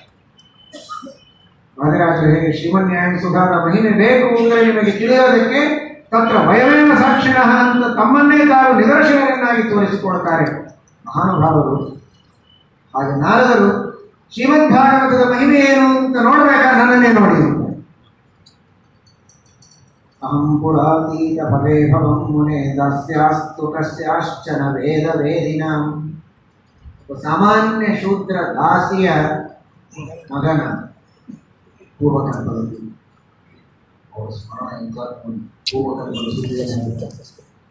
ಸಾಮಾನ್ಯ ದಾಸಿ ಪುತ್ರನಾಗಿ ನನಗೆ ಶೂದ್ರ ಬಾಲಕ. ಒಂದು ಕಡೆಗೆ ಚಾತುರ್ಮಾಸದ ಪ್ರಸಂಗ, ಅನೇಕ ಯತಿಗಳೆಲ್ಲ ಸೇರಿದ್ದಾರೆ, ಕಿರಿಯರಿದ್ದಾರೆ, ಹಿರಿಯರು ಉಪದೇಶ ಮಾಡ್ತಾರೆ, ಕಿರಿಯರು ಆಲಿಸ್ತಾರೆ. ಅಂತಹ ಪ್ರಸಂಗದಲ್ಲಿ ನನ್ನ ತಾಯಿ ದಾಸಿಯಾಗಿದ್ದಳು. ಹೀಗಾಗಿ ನಾನು ದಾಸಿಯ ಮಗ ದಾಸನಾಗಿ ನಾನು ಸೇವೆಯನ್ನು ಮಾಡ್ತಾ ಇದ್ದೆ. ಉಚ್ಚಿಷ್ಟಲೇಪಾನನು ಮೋದಿತೋದ್ವಿಜಯಿ, ಅವರ ಒಪ್ಪಿಗೆಯನ್ನು ಪಡೆದು ಎಂಜಲು ತೆಗೆಯುವ ಕೆಲಸ ನಾನು ಮಾಡ್ತಾ ಇದ್ದೀನಿ. ಬೇರೆ ಏನು ಮಾಡಬೇಕು? ಗೋಮಯ ಮಾಡೋದು ಬಹಳ ದೊಡ್ಡ ಕೆಲಸ. ಅದು ದೇವರು ರಾಜಸೂಯ ಯಾಗವನ್ನು ಮಾಡಿದಾಗ ಬ್ರಾಹ್ಮಣರ ಎಲೆ ತೆಗೆಯುವ ಕೆಲಸವನ್ನು ನಾನು ತೆಗೆದುಕೊಂಡ. ಯಾವ್ಯಾವುದೋ ಕೆಲಸ ಎಲ್ಲರಿಗೂ ಕೊಟ್ಟು ದೊಡ್ಡ ದೊಡ್ಡ ಕೆಲಸ ಮರ್ಯಾದೆ ಕೆಲಸ ಅನ್ನೋದನ್ನ ಏನ ಅಂದರೆ ಇವತ್ತಿನ ದಿವಸ ಯಾವುದು ಭಾರಿ ಮರ್ಯಾದೆ ಅಂದರೆ ನೀವು ಹೇಳ್ಬೇಡಿ, ನೀವೇ ಹೇಳ್ಬೇಡಿ, ನಾನು ಹೇಳೋದು ಬೇಡ, ನಾನು ಹೇಳಿದ್ರೆ ಮಾಡ್ತೀನಿ ಅಸಮಾನ. ಮರ್ಯಾದೆ ಕೆಲಸ ಅಂದರೆ ಎಲ್ಲ ತಿಳ್ಕೊಂಡು ಹೇಳಿ, ದುಡ್ಡು ಕಾಸು ಬೆಳ್ಳಿ ಬಂಗಾರ ಅದನ್ನು ರಿಸೀವ್ ಮಾಡಿಕೊಳ್ಳೋದು ಭಾರಿ ಮರ್ಯಾದೆ ಕೆಲಸ, ಭಾಳ ದೊಡ್ಡ ಪ್ರೆಸ್ಟೀಜ್ ಉಂಟು. ಅದನ್ನು ದುರ್ಯೋಧನ ಕೊಟ್ಟಿದ್ದಾರೆ, ಅದರ ಹಣೆ ಬರ ಏನೋ ತಗೊಂಡಿದ್ದಾರೆ. ಬ್ರಾಹ್ಮಣರ ಎಲಿ ತೆಗೆಯುವ ಕೆಲಸ ತಾನು ತೆಗೆದುಕೊಂಡಿದ್ದಾನೆ. ಇದರ ಮಹತ್ವ ಏನೋ ಅರ್ಥ ಮಾಡಿಕೊಡ್ತೀನಿ. ನೀನು ಉಪನ್ಯಾಸ ಮಾಡೋದೇ ಕಾರಣ ಸಂಪತ್ತಿಗೆ ಬೆನ್ನತ್ತಿ ಹೋದರೆ ದುರ್ಯೋಧನ, ಬ್ರಾಹ್ಮಣರ ಸೇವೆ ಮಾಡುವುದಕ್ಕೆ ಮುಂದಾದರೆ ಶ್ರೀಕೃಷ್ಣನ. ದೇವರು ನಮಗೆ ತೋರಿಸಿ ಅದನ್ನು ಅರ್ಥ ಮಾಡಿಕೊಂಡವರು ಕೃಷ್ಣನ ಮನಸ್ಸನ್ನು, ಭಗವಂತನ ಮನಸ್ಸನ್ನು ತಿಳಿದವರು ಜ್ಞಾನಿಗಳು. ಹೀಗಾಗಿ ದೊಡ್ಡ ಸೇವೆ, ಅದರ ಫಲ ಏನು ನೋಡ್ತೀವಿ. ಅಷ್ಟು ಭಕ್ತಿ ಶ್ರದ್ಧೆಗಳಿಂದ ಅದನ್ನು ಮಾಡ್ತಾನೆ. ಅದನ್ನು ಮಾಡುವಾಗಲೂ ಅವರ ಅನುಮೋದನೆಯನ್ನು ಪಡೆದು ನಾನು ಮಾಡಬಹುದಾ ಅಂತ ಕೇಳಿ ಅವರ ಆಜ್ಞೆಯನ್ನು ಪಡೆದು ಮಾಡಿದರೆ, ಸೇವೆ ಮಾಡಿದ ಮಾತ್ರಕ್ಕೆ ಉದ್ಧಾರ ಇಲ್ಲ. ಸೇವೆ ಮಾಡಿಸಿಕೊಳ್ಳುವವರ ಆಜ್ಞೆ, ಅವರ ಸಂತೋಷ, ಅವರ ಒಪ್ಪಿಗೆ ಪಡೆದು ಮಾಡಬೇಕು. ಅವರ ಮನಸ್ಸಿನ ವಿರುದ್ಧವಾಗಿ ಅವರ ಸೇವೆಯನ್ನೇ ಮಾಡಿದರೂ ಕೂಡ ಓಡಿ ಹೋಗುವವರನ್ನು ಹೇಳದೆ ನಿಮ್ಮ ಕಾಲು ಒತ್ತಿ ಕಳಿಸ್ತೀನಿ ಅಂತ ಕಾಲು ಒತ್ತಿದ್ರೆ ಕೊನೆ ಇಲ್ಲ. ಅನುಮೋದಿತ, ಅವರ ಅನುಮೋದನೆಯನ್ನು ಪಡೆದು ಅವರಿಂದ ಒಪ್ಪಿಗೆಯನ್ನು ಪಡೆದು ನಾನು ಮಾಡಿದ್ದೇನೆ, ಆ ಪುಣ್ಯ ಚಾತುರ್ಮಾಸ್ಯ ಮುಗಿಯಿತು. ನಿಜವಾಗಿ ಇದೆಲ್ಲ ಬಹಳ ವಿಚಿತ್ರವಾದ. ಶ್ರೀನಿವಾಸ ತೀರ್ಥರು ಹೇಳ್ತಾರೆ, ನಾವು ಪುಣ್ಯಗಳಲ್ಲಿ ಆವಾಹನೆಯನ್ನು ಮಾಡಿದ್ದೇವೆ. ಆವಾಹನೆ ಮಾಡಿದ ಮೇಲೆ ಮತ್ತೆ ಉದ್ವಾಸ ವಿಸರ್ಜನೆ ಅಂತ ಮಾಡ್ತಾರೆ. ಆದರೂ ಒಂದು ಕಲಾ ಅಲ್ಲಿ ಇರ್ತದೆ ಅನ್ನೋದಕ್ಕೆ ಆ ಪ್ರತಿಮೆಗೆ ಗೌರವ ಇದೆ. ಇಲ್ಲದ್ರೆ ಅಷ್ಟು ಗೌರವ ಒಂದೆಂಟು ಪ್ರತಿಮೆಗಳು, ಶ್ರೀಮದಾಚಾರ್ಯ ಕರಾಚಿದ ಪ್ರತಿಮೆಗಳಿಗಂತೂ ಪ್ರಶ್ನೆಯೇ ಇಲ್ಲ. ಮಹಾಸನ್ನಿಧಾನ ಅವರವರ ಮನೆಯಲ್ಲಿರುವ ಪ್ರತಿಮೆ, ಯಾಕಂದರೆ ಪ್ರತಿಮೆಯೊಳಗಿರುವ ದೇವರನ್ನು ಉದ್ವಾಸನೆ ಮಾಡಿದ ಮೇಲೆ ಅದು ಪಂಚಲೋಹ ಅಷ್ಟೇ, ಅದು ದೇವರಲ್ಲ. ದೇವರನ್ನು ವಿಸರ್ಜನೆ ಮಾಡಿ ಆಯ್ತಲ್ಲ, ಮತ್ತು ಅದನ್ನು ಪಾತ್ರೆಗೆ ಹಾಕ್ಬೋದು, ಪಾತ್ರೆಯ ಜೊತೆಗೆ ಆಗ ಹಾಕ್ತಿದ್ರು ಕೆಲವರು, ಹಾಗೂ ಒಂದು. ಆದರೆ ಹಾಗಲ್ಲ ಅಂತಾರೆ ಶ್ರೀನಿವಾಸ ದೇವರ ಸಂವಿಧಾನ ಒಂದು ಕಲೆ ಇರ್ತದೆ. ಹಾಗೆಯೇ ಎಲೆಯ ಮೇಲೆ ಅನ್ನ ಹಾಕಿದರೆ ಅನ್ನವನ್ನು ಮುಟ್ಟಿ ಅಭಿಮಂತ್ರಣ ಮಾಡಿ ಭಗವಂತನ ವಿಶೇಷ ಸಂವಿಧಾನವನ್ನು ಚಿಂತನೆ ಮಾಡಿ ಆ ಎಲ್ಲ ಯತಿಗಳು ಭಿಕ್ಷೆಯನ್ನು ಸ್ವೀಕಾರ ಮಾಡಿದ ಮೇಲೂ ಉಳಿದ ಉಚ್ಛಿಷ್ಟದೊಳಗೆ ಅವರು ವಿಸರ್ಜನೆ ಮಾಡಿಕೊಂಡಿರ್ತಿದ್ರೋ ಏನೋ, ಆದರೂ ಒಂದು ಕಲಾ ಇರುತ್ತಿತ್ತು ಕಾಣುತ್ತೆ. ಆ ಅನುಸಂಧಾನದಿಂದ, ಭಕ್ತಿಯಿಂದ, ಶ್ರದ್ಧೆಯಿಂದ ಅದರ ಸ್ಪರ್ಶವನ್ನು ಮಾಡಿದ್ದಕ್ಕೆ ವಿಶಿಷ್ಟವಾದಂತಹ ಅನುಗ್ರಹ ಆಗಿದೆ. ಎಂದಿನ ತೆಗೆದ ಮಾತ್ರಕ್ಕೆ ಅನುಗ್ರಹ ಆಗುತ್ತೆ ಅಂತ ಭಕ್ತಿಯಿಂದ ತೆಗೆಯಬೇಕು, ಶ್ರದ್ಧೆಯಿಂದ ತೆಗೆಯಬೇಕು. ದೊಡ್ಡವರ ಉಚ್ಚಿಷ್ಟದಲ್ಲಿ ವಿಶೇಷವಾದಂತಹ ಸನ್ನಿಧಾನ ಇದೆ ಎಂಬ ಅನುಸಂಧಾನದಿಂದ ಭಕ್ತಿಯಿಂದ ಅವರು ಕರೆದಿದ್ದಾರೆ. ಆ ಭಕ್ತಿಗೆ ಮೆಚ್ಚಿ ಹೋಗುವಾಗ ವಿಶೇಷವಾಗಿ ತಲೆಯ ಮೇಲೆ ಕೈಯಿಟ್ಟು ಆಶೀರ್ವಾದವನ್ನು ಮಾಡಿ ಅವನಿಗೆ ಭಗವಂತನ ಕೆಲವು ವಿಶೇಷ ಮಹಿಮೆಗಳನ್ನು ತತ್ವಗಳನ್ನು ಉಪದೇಶ ಮಾಡಿ ಧ್ಯಾನ ಮಾಡುವುದಕ್ಕೆ ಹೇಳಿದ್ದಾರೆ. ನನಗೆ ಅದನ್ನು ತಿಳಿದು ನಾನು ಯಥಾಶಕ್ತಿಯಾಗಿ ಅದನ್ನು ಚಿಂತನೆ ಮಾಡ್ತಾ ಇದ್ದೆ. ಒಂದು ದಿನ ನಮ್ಮ ತಾಯಿ ಹಾಲು ಕರೆಯುವಾಗ ಹಾವು ಕಚ್ಚಿ ಬದಲಾಗಿ ಹೋಗಿದ್ದಾಳೆ. ನಾನು ಒಬ್ಬಂಟಿಗನಾದೆ. ಆದರೆ ಸಾಧನೆಗೆ ನನಗೆ ಅನುಕೂಲ ಮಾಡಿಕೊಟ್ಟ ದೇವರು ಅಂತ ನಾನು ಭಾವಿಸಿದೆ. ತಾಯಿ ಹೋದಲು ಅಂತ ನಾನು ಅಳಲಿಲ್ಲ, ದುಃಖ ಪಡಲಿಲ್ಲ.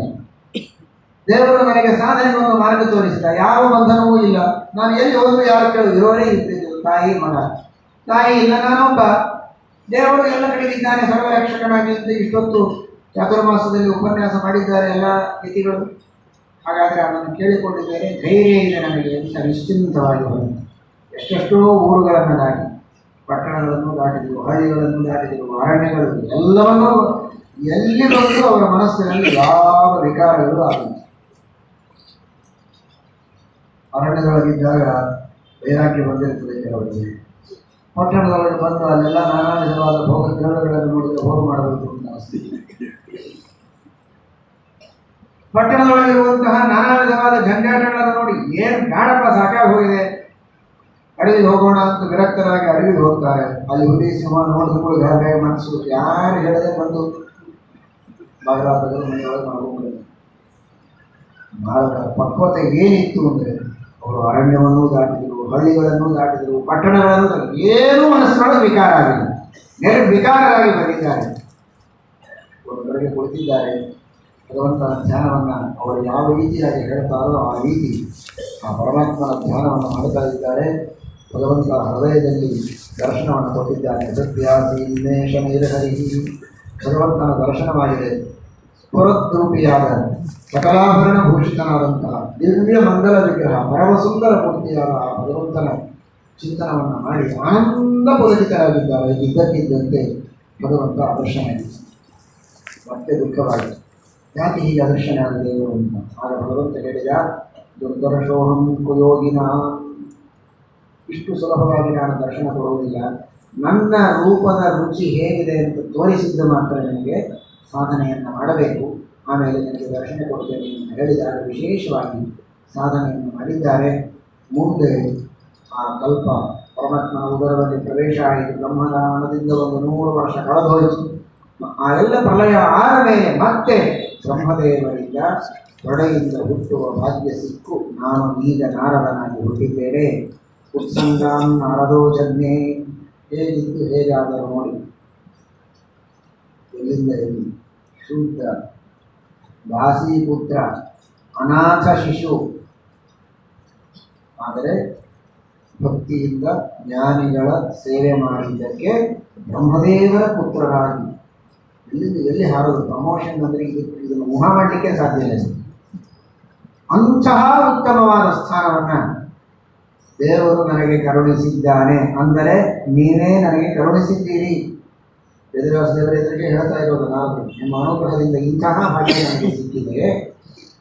ಅದ ಮೇಲೆ ಭಗವದ್ಭಕ್ತಿಯಿಂದ ಭಾಗವತರ ಸಹವಾಸದಿಂದ ಇಂತಹ ಉತ್ತಮ ಸ್ಥಾನ ಸಿಗುವುದಾದರೆ ಅದೇ ತರಹದ ಭಗವದ್ಭಕ್ತಿಯ ಪ್ರಚೋದನೆಗಾಗಿ, ಭಗವದ್ಭಕ್ತರ ಅನುಗ್ರಹಕ್ಕಾಗಿ, ಭಗವಂತನ ಜ್ಞಾನವನ್ನು ನೀಡುವುದಕ್ಕಾಗಿ ಶ್ರೀಮದ್ ಭಾಗವತದ ರಚನೆಯನ್ನು ನಾವು ಮಾಡಿ ವಿಶೇಷವಾಗಿ ಅನುಗ್ರಹ ಮಾಡಬೇಕು ಅಂತ ಪ್ರಾರ್ಥನೆ ಮಾಡಿಕೊಂಡದಕ್ಕೆ ಅನುಗುಣವಾಗಿ ಶ್ರೀಮದ್ ಭಾಗವತವನ್ನು